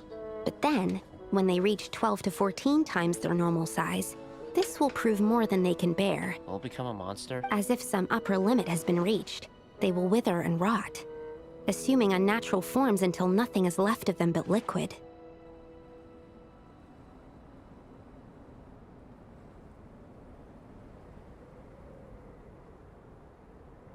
Wait, what? So there's a problem with the growth serum then?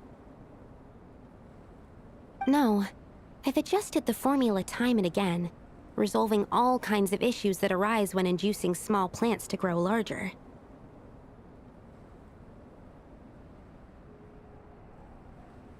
Issues like ensuring that the leaves don't get too large, strengthening root diameter and load-bearing capacity, calculating how the increase in surface area might affect sunlight exposure and nutrition. So, why isn't it working then? Because the flowers cannot transcend. As above, so below, is one of alchemy's guiding principles.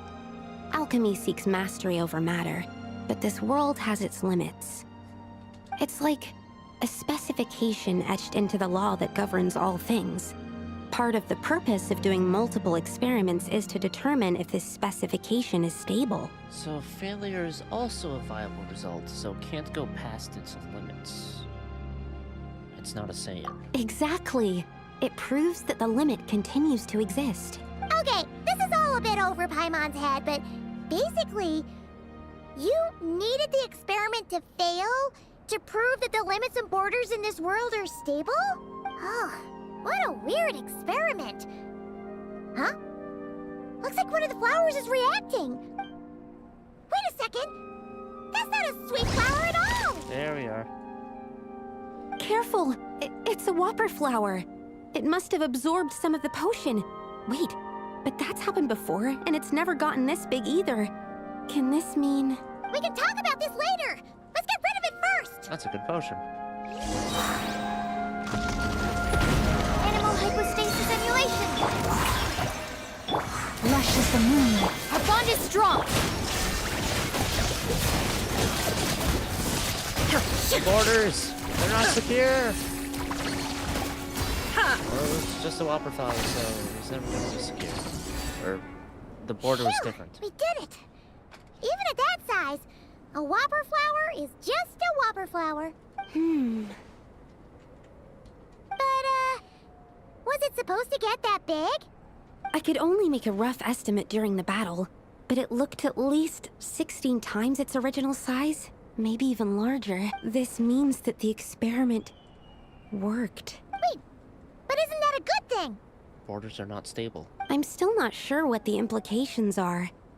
But if further attempts succeed in reproducing this result, that means that something's different. Perhaps the limits and laws of this world are changing due to some unknown factor. I can't say if that's good or bad, but from an alchemical perspective at least, expanded boundaries means that more possibilities are now open to us. Is it because Conria is slowly returning? Either way, this brings my task to an end. Seems so. That said, it could also be an effect of the person who made the potion. There could also have been something special about this particular whopper flower. That's why you changed the variables. There's a lot that still needs to be confirmed. Should be fine. So I suppose this task opens the way for further questions. Well, we're here if you ever need some help. Could we try using that growth serum on Paimon? Just think about it! Paimon could probably beat a whole gang of treasure hoarders to a pulp if she were 16 times bigger!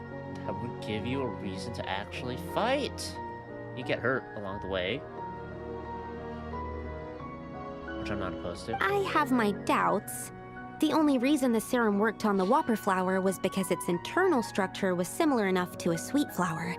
If you drank some, you might become 16 times bigger, but you might also turn into a plant-based life form. Yeah, nope. That's not happening then. Nope. Guess you're still Oh, useless. by the way, Paimon wanted to ask, why is all your research focused on things like sweet flowers and sunsettias? Oh, that's simple. Both sunsettias and sweet flower nectar taste sweet. So in that sense, accidentally making a whopper flower 16 times bigger comes with a hidden benefit. Because whopper flower nectar... Tastes exactly like sweet flowers? That's right. Once I've extracted the sugar from the nectar, I'll give you some. You get it! Which is Eve, right? Sevenfold transmutation.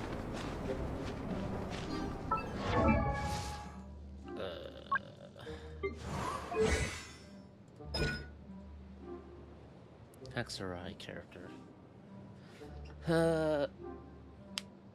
After she creates a small wind spirit. Normal. What the numbers are really specific. I assume it has something to do with alchemy or something about the numbers.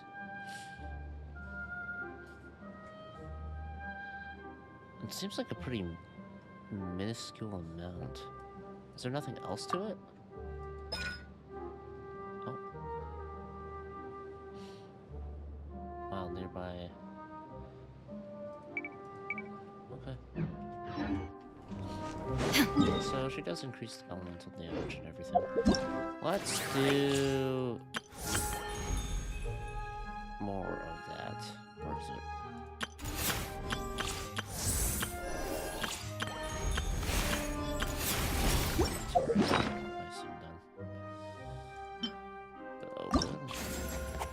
Special!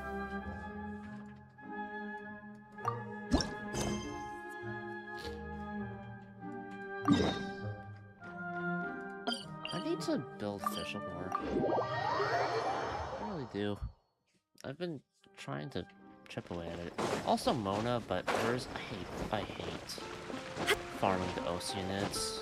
And also the fruit mushrooms. It's so annoying. Ad Astra Abyssosk. Greetings, traveler. Hey there, Catherine! Oh, and Oz and Fischl are here too! What a I'm coincidence! assuming Fischl's voiced again. All things in this universe must plunge into darkness. 'Tis only natural that those who seek light should cross paths in the realm of dawn. Yes, Ingrid.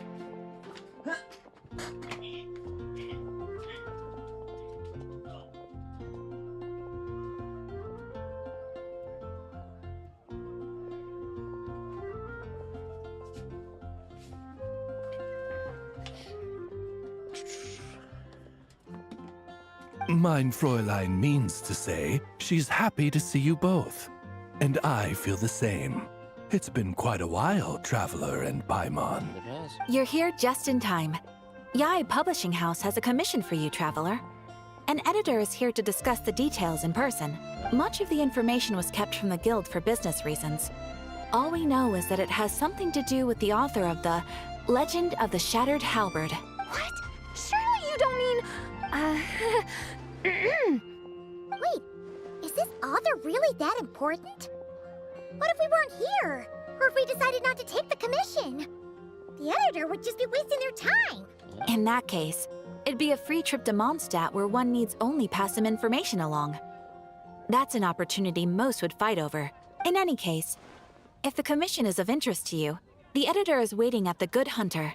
Just look for the man dressed in Inazuman clothing. Hold on! Halt thy steps, good traveler. Fate cast you upon the tides of the world, but not for you to stand alone in the face of its desolation. You want to go with me? Nay, you step forth onto the path of the Immanakreich. Hold on. What do you want?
I'm a Narkreich.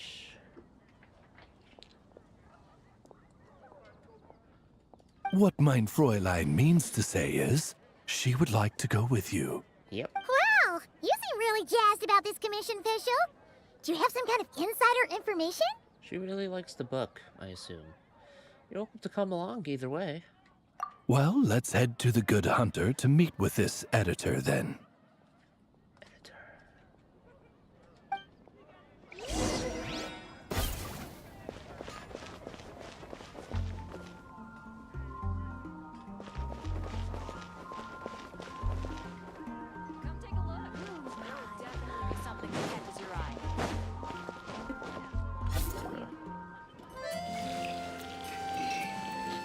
Alright, let's see who lucked out and got this free trip to Mondstadt. Wait, you're Shing. Oh, Genu's editor, Onodera. Traveler, thank you for all you've done for us in the past. I come here today with a commission from Lady Yai, with which I'd like your help, should you be willing. Oh, and might I ask who this person dressed like Princess Fischl is? You have the pleasure of speaking to our eminent person, Fischl, Prinzessin de Vertelung. Mein Fräulein means to say that her name is Fischl, and that she is most pleased to meet you. Yep, this is Fischl. She's a reliable adventurer, and she's here to help. That's right, this is Fischl. Yeah, I, kinda got that the first time. Since thou hast learned my name, understand this. To speak it is to be absolved. Praise it, therefore, and thou shalt earn thine salvation. Mein Fräulein means to say, she... Ah, I see. I completely concur, my lady. Remembering names is simply basic etiquette. And if you might lend me succor in solving this problem, I shall indeed praise your names to the heavens above. As many times as necessary, in fact. You've seen enough of this type of stuff in terms of writing. You understood Fischl language before Oz could even finish translating. An editor is not to be underestimated. Well, let's get down to brass tacks then. Now, have you heard of the author Mr. Nine? He's famous for writing the legend of the Shattered Halberd. Flowers. What was that, mein Fräulein? Flowers for Princess Fischl. That's what Mr. Nine is actually famous for. Mein Fräulein means to say, even should the creator be cold and unmoving, the Prinzessin and her immer Nachtreich's resplendence might yet compel them to weep. Wait a minute. That's just normal speak, and then he translates it to Fischl speak? Okay. Well, sure. The author of Flowers for Princess Fischl, Mr. Nine. He sent a letter from Nodcry asking for help, and he seems to be in bad shape. So ask the Adventurers Guild or a local mercenary to find him. Seems pretty simple to Paimon. Where it's so simple. But here's the problem. We don't know anything about Mr. Nine. What he looks like, how old he is, where he's from. He's only ever communicated with us via letter, from addresses all over Teyvat. And he's never showed up to our annual meeting or events. Not once. So, what are we supposed to do? Well, we'll need to investigate Mr. Nine's identity, that's for sure. We did a bit of digging ourselves, and we realized that ever since completing the Shattered Halberd series, Mr. Nine's handwriting began to change. His initial editor has decided to retire to focus on his own writing. And he didn't have much to add either. Whatever hath once existed in this world is enshrined in the memory of the Prinzessin de Vertelung, to endure unchanging in her Immanakreich. For from the sacred primordial words flow the wellspring of all cause and consequence.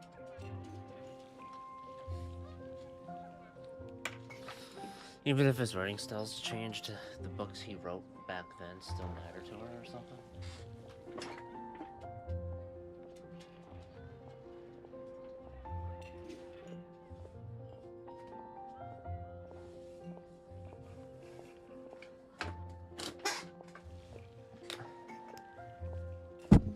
Mein Fräulein means to say that... Yes, we had the same idea. So, we tracked down the original manuscript of The Legend of the Shattered Halberd. Aw, man! Jinyu's gonna be so mad he missed out on this. Yeah. Wait, you didn't need Oz to translate this time either, Onodera. Editors or something else. Osvaldo Hafnavines, hast thou perceived something? He's No such Henry exists, mein Fräulein.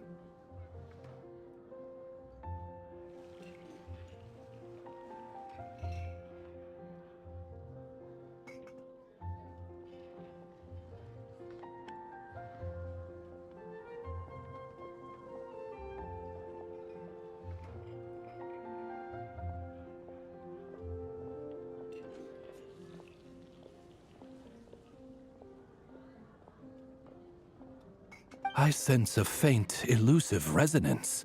Something akin to the magnetic field, gravitational force, and threads of cause and effect that surround you, mein Fräulein.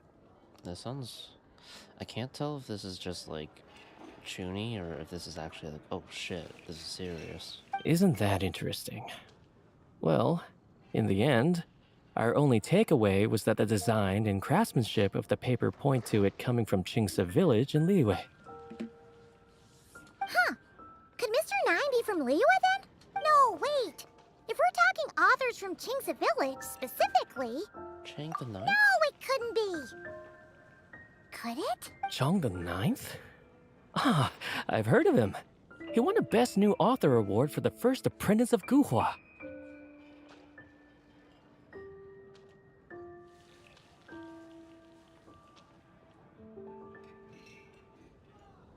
It matters not. Though the Saint of Tears and the Saint of Atonement perform manifold labors on divergent principles, their power flows but from a single source. Mr. Onodera, if you please. Wait, Oz? It's great that you trust Onodera and all, but we're still in the dark over here. You speak true, mine princessin. Even if Chong the Ninth doesn't turn out to be Mr. Nine, he's still an author. And he could have had contact with him. I think it's a good place to start. What did I tell you? Editors, am I right? Man, this is yeah. this is some, like... this is really, praising editors a lot. Well, either way, Man, editors I are so appreciate the good. help. I'm counting on you.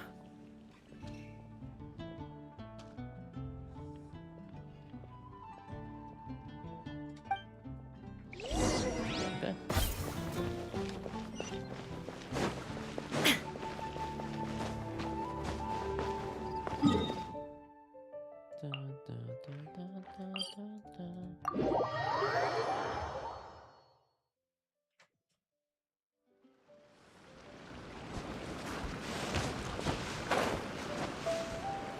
Fell down. Alright, Chong, tell us. Is you 9?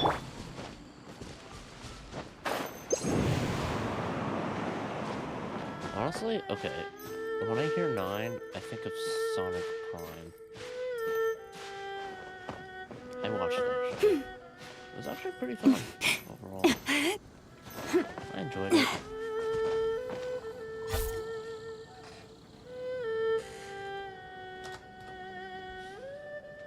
Or, I don't know, by the 9 Divines? Huh? 9 Hells? Chong the Ninth isn't home. It doesn't look like there's anyone around we can ask either. Shall we wait? Seems like that's all we can do. Still, could his absence mean that he really is Mr. Nine, now kidnapped and sent to Nodcry? Perhaps we should have a look around his house.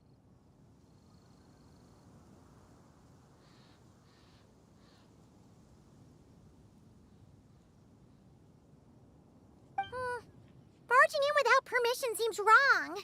But if he really is Mr. Nine, then... Okay, let's do it. Barging in without permission seems wrong. It only seems wrong, but I don't think it is wrong. Yeah. Nope, nothing useful.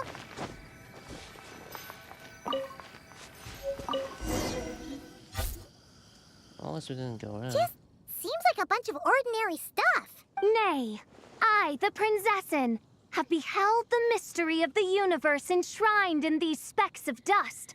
What hath been revealed is the very fount of wisdom. Ever does it flow toward the shores of truth. Mein Fräulein means to say, she thinks this is a clue. Okay. To the shores of truth we go then. This is a truth. What? This isn't a shore at all. What the fuck, man? Wait! Fish. It looks like the soil's been overturned. Oh no. Did some kind of overzealous fan have buried him in here? That'd be something. Maybe we should call the Millilith. What do you think, Traveler? It's all right, Paimon. Mr. Nine's most zealous fan happens to be right here. And since Mein Fräulein would never do anyone harm, I'm certain the same is true of his other less avid supporters. Alright, let's see what's buried here. Buried here in any case. Dig up the ground. Inside you find a large bag of mora and a check from the Northland Bank. Suddenly, a voice comes out of nowhere, and without thinking, you stuff the items into your pocket. What is the meaning of this? I'm calling the Millilith. Chung the Ninth! You're not dead! Or kidnapped! What are you even talking about? Oh, wait a second. You're the ones who came here with that young lad from the Guhua clan. Yes, I remember. I'm guessing this is a misunderstanding then. The question still stands, though. What are you doing digging around my house? Oh, well, actually, we just wanted to know if you've ever written under the pen name Mr. Nine. What? Not even a whole bucket of hallucinogenic mushrooms could make me that delusional. No. If I were Mr. Nine, why in the world would I enter all those writing competitions? Just to smurf on them? To what? Demolish the competition from the shadows? Oh. Yes, doing a real bang-up job, aren't I? My submission's never even been selected. The classic archetype of the boy hero is outdated. That's the kind of critique I get. Even opening with a plot twist or disguising your hero as a fool is falling out of fashion. Modern readers are drawn to the boundless imagination and innovative world-building character of Mr. Nine's works. Good point. Besides, if I were Mr. Nine, I would have come clean the minute First Apprentice of Guhua won that award. What? That old beggarly Chong the Ninth is Mr. Nine? No, there must be some mistake. What a sight that would have been. Yeah, and when we were here with Shinjo that one time, you talked up the legend of the Shattered Halberd a lot. If you were the one who wrote it, that'd be like Jean complimenting herself for being a good knight. It just doesn't add up. Hey, some people are narcissists. Some people like themselves that much. In any case, while this gentleman isn't the Mr. Nine we're looking for, I sense something of interest on his person. It's a peculiar signature, the same threads of fate I sensed on you, Mein Fräulein, and on the manuscript. I believe the traces are related to Mr. Nine, and it appears I can track them. Hey, that's perfect! Once we head to Nokrai, you should be able to find Mr. Nine, no problem then. But back to the signature. We're actually going to What were you doing before this, Chong the Ninth? Oh, well, I ran out of manuscript paper, so I went to buy some. I'm particular about that kind of thing. Creation of literature demands the highest quality. Ah, no wonder. Mr. Nine uses the very same type for his manuscripts. Huh, that explains it. Thanks, Chong the Ninth. We should get going. I'm not quite sure what I did, but you're welcome, I suppose. Farewell, creator of another world. Though I must say, the laws and narratives thou hast ordained can scarce compare to the dream dust sedimented in the Immanakreich. She's saying Mr. Nine's better, right? Mein Fräulein means to say, your writing isn't... I mean, Mein Fräulein offers her thanks. Yeah, I don't think you want to translate an insult. Not the smartest move, especially since I'm pretty sure we pocketed the paper, right? It should be up ahead. Wait, did something attack that Sealy? Something doesn't seem right here. And it bears the same signature I sensed before. Then it would seem fate has dictated our path for us. Squish me, Fräulein. Shower me with praise! Let the world come on! Get with me!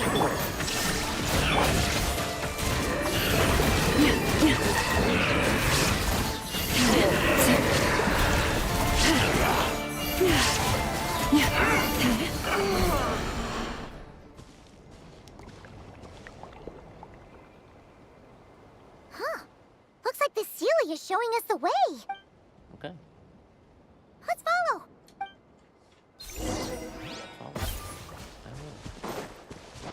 Show me. Where is Mr. 9? It's that robot. No, it's there.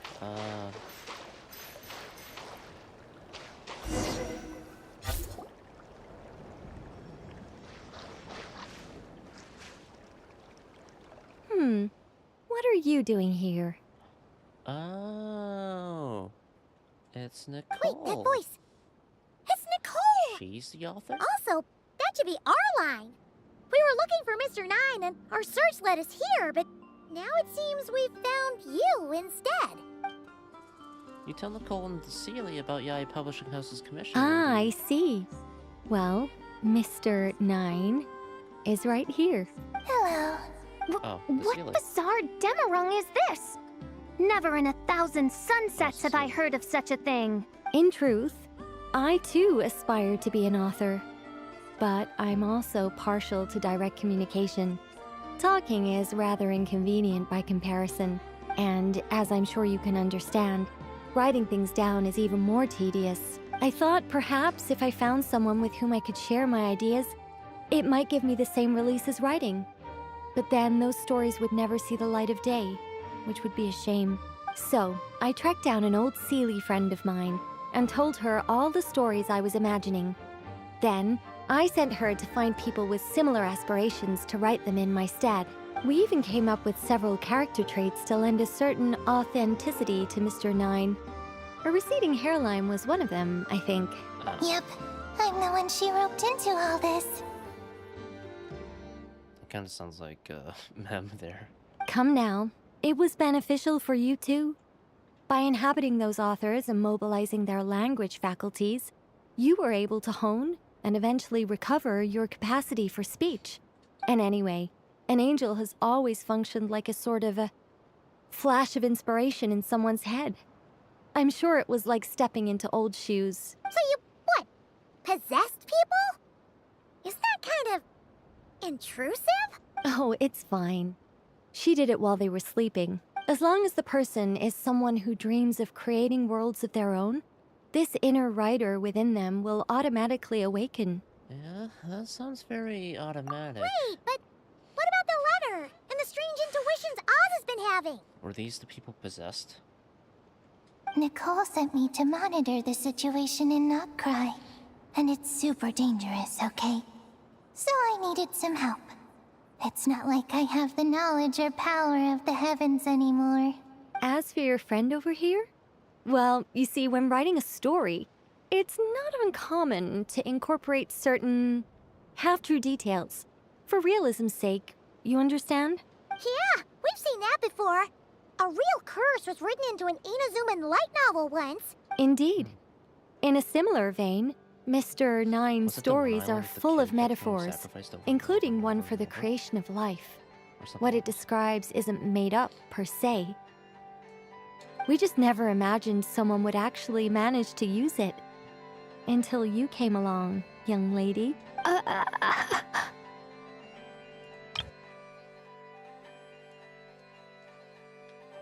Mein Fräulein is speechless. So if I may ask in her stead, did she manage to use one of these half-truths in Mr. 9's novels to create me? It was more like 70% made up, 30% true. No, it was 90% made up, 10% true. I thought it was too dangerous, so I changed it. See, I knew you'd never read my books. You don't seem too surprised, Oz. Well, I suppose I've vaguely sensed this since the beginning. Regardless, it is an honor to serve mein Fräulein. Well, once our affairs in Nodcry are resolved, Mr. Nine will be able to return home. Yes, just tell them that when you return. I don't want to be your eyes here. It's too dangerous. Oh, but, while you're at it, could you pass a message along to that guy in Chengsa village? I've been splitting the royalties with him 90-10. His share's been buried in his yard all these years. Yeah, so he was possessed. What do you use the Mora for? I bury it, and then lead people to the treasure. Guiding people is in our nature. It's what I love to do. Feel free to come search for my personal stash someday. I've buried it at the furthest end of the Immernachtreich. I will. I absolutely will. Mein Fräulein? And, I just want to say that I really like your books, Mr. Nine. What mein Fräulein means is, though the cosmos stretch forth in unending darkness, yet shall come an hour Shut when up, all loser. things Eat shine. dirt? Wow. That's rude. I'm glad to hear it. Someone. All in all, it seems you've already found my greatest treasure. All right, that settles that. Now, I need to have a quick argument with Mr. Nine about who really deserves to be Are you considered talking first to author. the first chat message? Shouldn't it be Chong the Ninth? Absolutely not. After saying your goodbyes, you begin the return journey.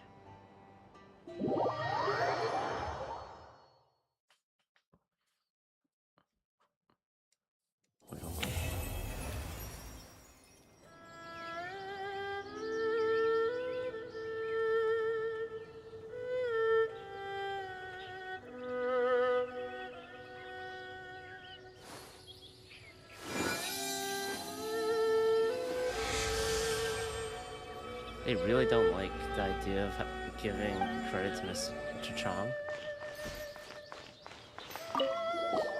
Oh, that's right. Just channel Mr. Nine. How would he write this particular essay? Is this Cienjo? Not quite. Hey, Chang the Ninth! We have something for you! Oh? What is... What? Where did all this Mora come from? Technically, you made it. Something possessed you in your sleep. About that. So, the thing is... Right. Mr. Nine really admires your work, so he decided to fund your writing career. Wait, what? So, channeling Mr. Nine actually worked? How much does his writing I can't suck believe it! normally? Of course, for Chong the Ninth, wealth pales in comparison to his craft. The matter of Mora is swiftly forgotten as he puts his pen back to paper. Thus, you continue on back to Mondstadt. Tell the editor.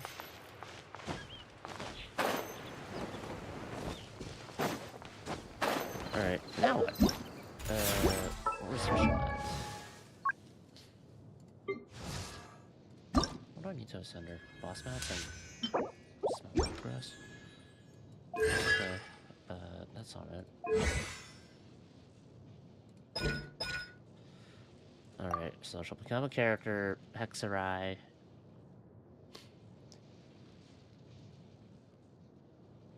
And this... Additionally, yeah, on top of that, party members will gain additional buff effects.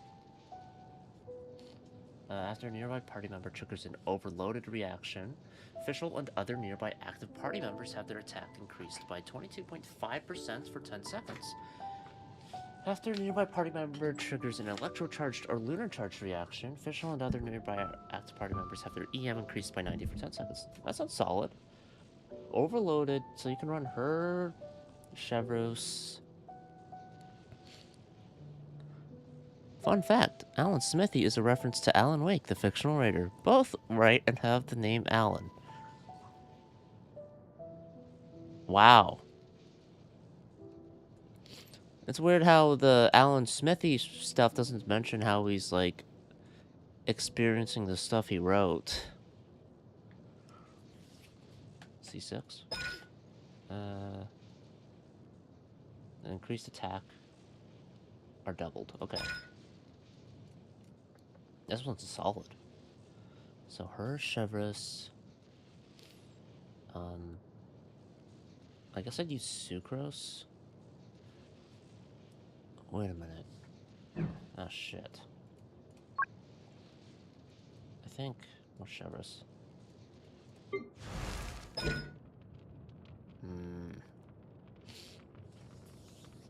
So wait, it would have to be her and Razor, I guess? For my case? I'm not using Durin. That's not happening. Oh. Alright, who's next? Mona. Last task that I can really do.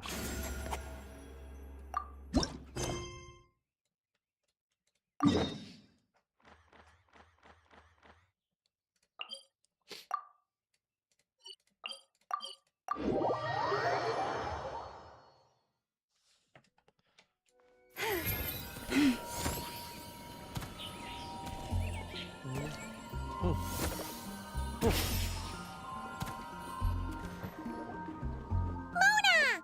We have something for you! Oh! Traveler Paimon! You're full of energy today. You have something for me, you said?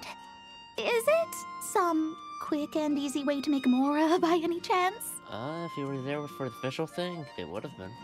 Well, actually, it's some kind of task from your master. Yeah, that's a hard no. But I guess I don't have a choice, huh? An enterprising spirit is important and all that. I just know it's going to be torture, though. I know that old hag all too well. Why don't you just take a look first? Huh. This book doesn't seem so special to me. It doesn't? Oh, whoa! Letters just fell out of it. Oh, maybe she's trying to reconcile with you? Either that or she's gonna make you deliver them. No idea. Either way, it looks like Or- I'm supposed to open these 3 letters in order.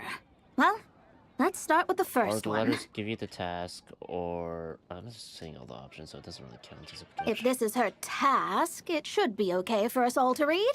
Come on, let's see what this is about. Oh, how long it's been, my student.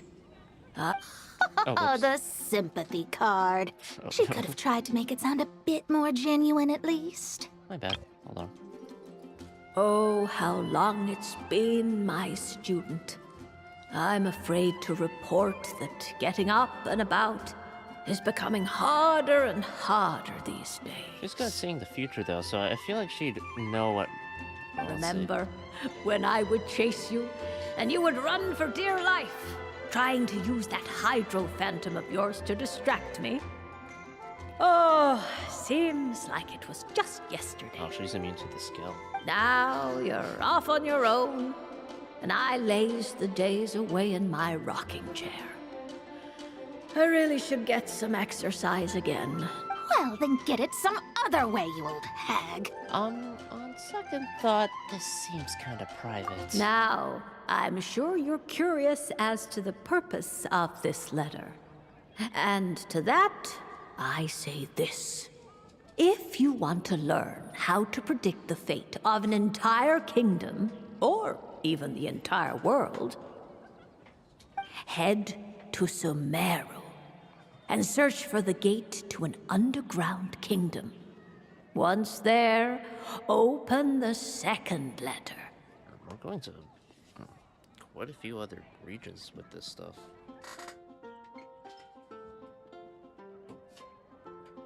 Let's see, we went to Nodcry, we went to Lula, we went to Dragon's Way, if you want to count that, but that's still not stat. And now we're heading to some... Huh. But she knows how to lure people in, that's for sure. Is she serious about passing on her secret technique? Because she really is getting old. You two have such a weird dynamic. When you talk about sentimental stuff, you fight. But when it comes to dry academic stuff, you get all emotional. Anyway, this gate to an underground kingdom sounds familiar. Is it like the... What was it, the Desert? No. Wait, you've heard of it? Yeah, it should be the same one we're thinking of. Perfect. I don't even need to investigate then. Oh, that means no hired guide, no lodging, no shelling out Mora left and right. Come on, there's no time to waste. Let's go. And since you didn't mention a transportation fee just now, I'm guessing that means... Yep, same method as usual. Let's go.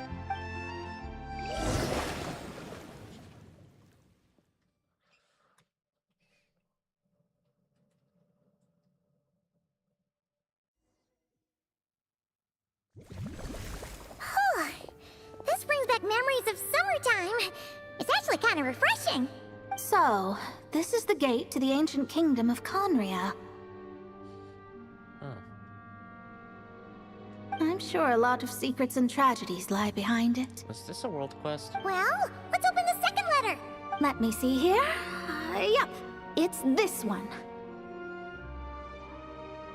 As the ancient Sumeru saying goes, rote knowledge bears no fruit until it is watered with the showers of wisdom. With that in mind, there is a phenomenon in this land known as the Sign of Apausha. It is a celestial mark that burns in response to an all-too-ardent desire for the truth. In that sense, perhaps it's more fitting to call it a sign of truth instead.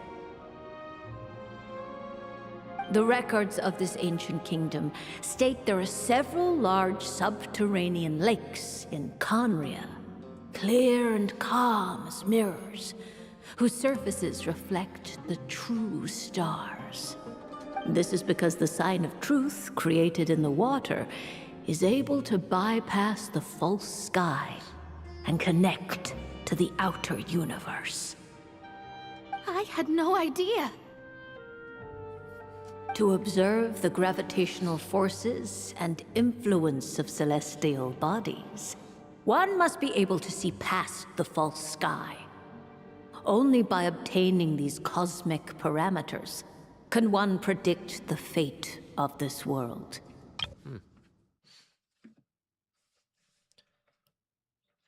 Now, my task for you is as follows. Open a sign of truth in front of the gate to Conria. Okay, wait, so this is a gateway to look through the false sky? Let me put my phone elsewhere.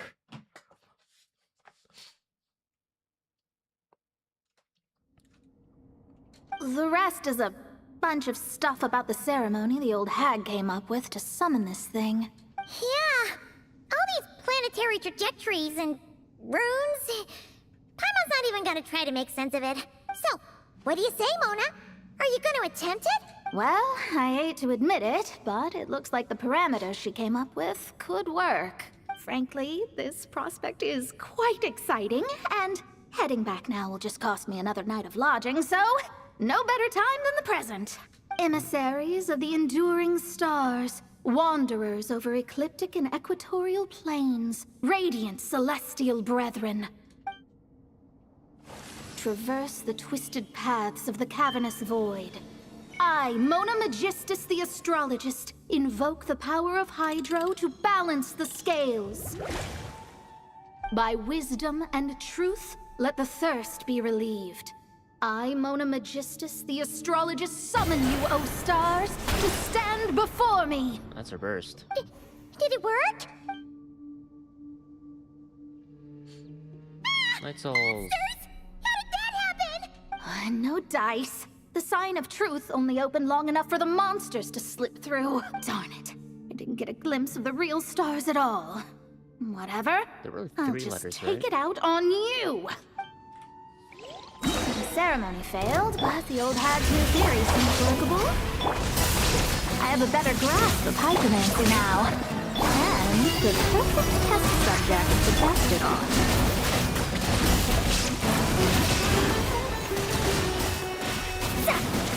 Delve into destiny!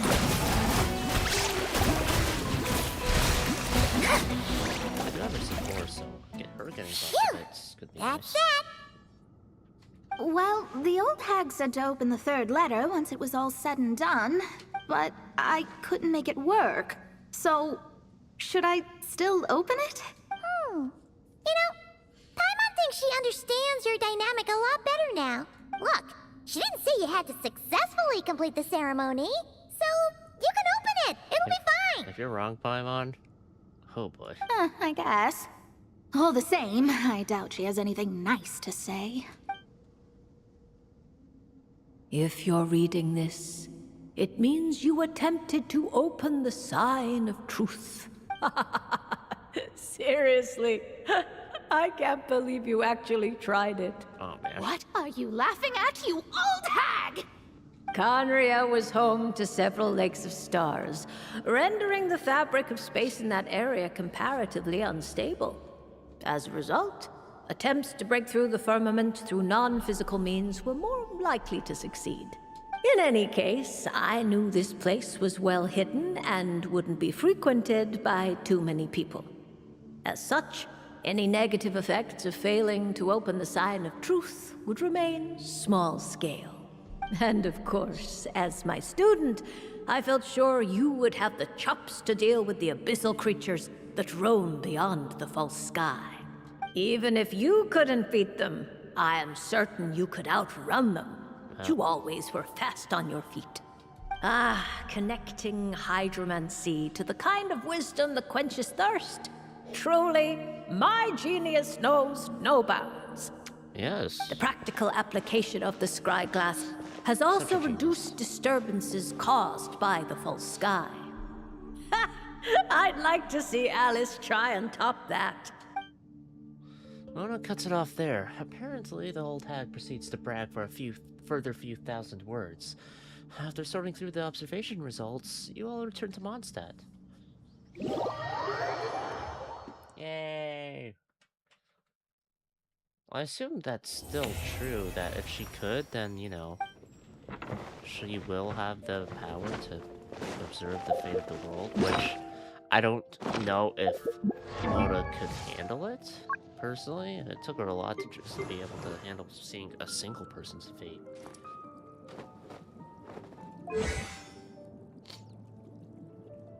Alright, few details. Holy shit, she's got a bit more going for her, what the fuck? Normal or charged attacks hit an opponent, she gains 1 stack of Astral Glow of Mercury for 8 seconds, max 3. 1 per every 0.1 seconds. When triggering a vaporized reaction on an enemy, each stack consumed increases the damage of that vaporized reaction by 5%, so 15. Additionally, when it hits an opponent, the duration of the burst, I believe, debuff, is extended by 2 seconds. This effect can trigger at most once every 0.5 seconds. Up to 8 seconds through this method, so 4 attacks. The effects of hydro-related elemental reactions are enhanced. No Dendro. Triggered above effect. 160% of its original effect. When off-field party members trigger the above effect. Okay, so not quite it's more than 30%. 60% of 15. 1.5 times 6 is 6, 9. 39%?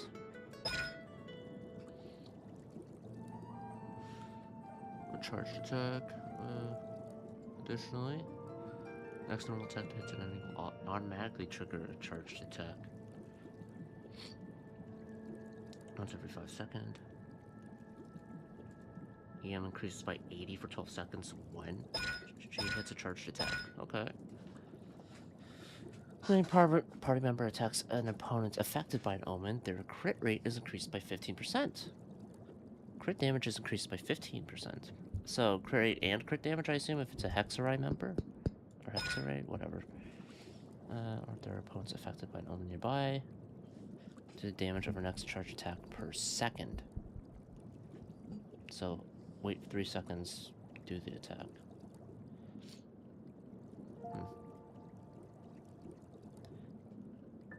200% of the original damage. So our charge attacks do a lot more. Vaporized, though. I'm surprised it's only vaporized and not electrocharged as well or something. Like, this is good for that, but, you know, like, in terms of increasing other reaction damages. So it's really, like, vaporized gets a lot of damage buffs. Okay. Everything else gets a decent amount. It's not a lot.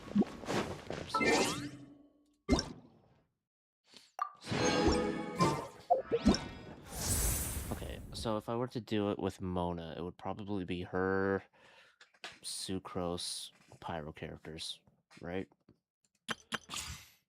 In terms of if I wanted to maximize the vaporize aspects. Alright. Well, I think that's it for tonight. I think I kind of did most of what I wanted to do. So I'll probably hop off now. Next time, I gotta do Durin Quest Day 2. Daytona. And then, what else? There's not much else to it, is there? Something. Oops. I hope the mic didn't catch that. Alright, my stomach's been weird. So, that stuff. Yeah, I need to do the Durin stuff. I want to do the Venus event mission stuff. I haven't done it yet, so I think I think perhaps I'll start off with Genshin, then go into the Venus stuff. And then this is also more based on when I do it, but I'll maybe do some other stuff too on top of that. We'll see. But yeah, that's it. What else? Is there anything I have to say?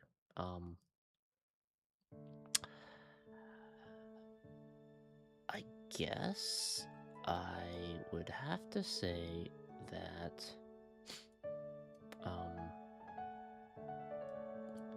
words are hard to find. Okay. In regards to the Julie stuff, that was fun. My main regret is that we never got to find that kid who stole the tickets from us. Kid, god damn it. He must be punished somehow. Please. That's my main regret. The Durin stuff, I got the idea of how it's gonna work pretty relatively soon, I think. So I assume it'll only be like an hour, maybe not even. That was less than an hour, I think, for the first one. I assume there will be some that are maybe a little more than an hour, but we'll see. We'll see. 5 days though. Gotta do it across 5 days, and then we're good. So yeah. Besides that, I think that's it. The stuff with the side stuff was neat with the mod stat characters that get the buffs. At least the ones that I have leveled up enough. Or have, period. But,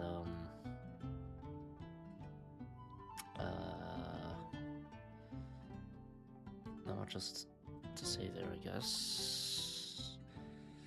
So, yeah, I guess that's it. I'm gonna hop off now, and then I'll be on probably tomorrow, unless I'm lazy. So yeah, that's about it. See ya. Goodbye. Take care.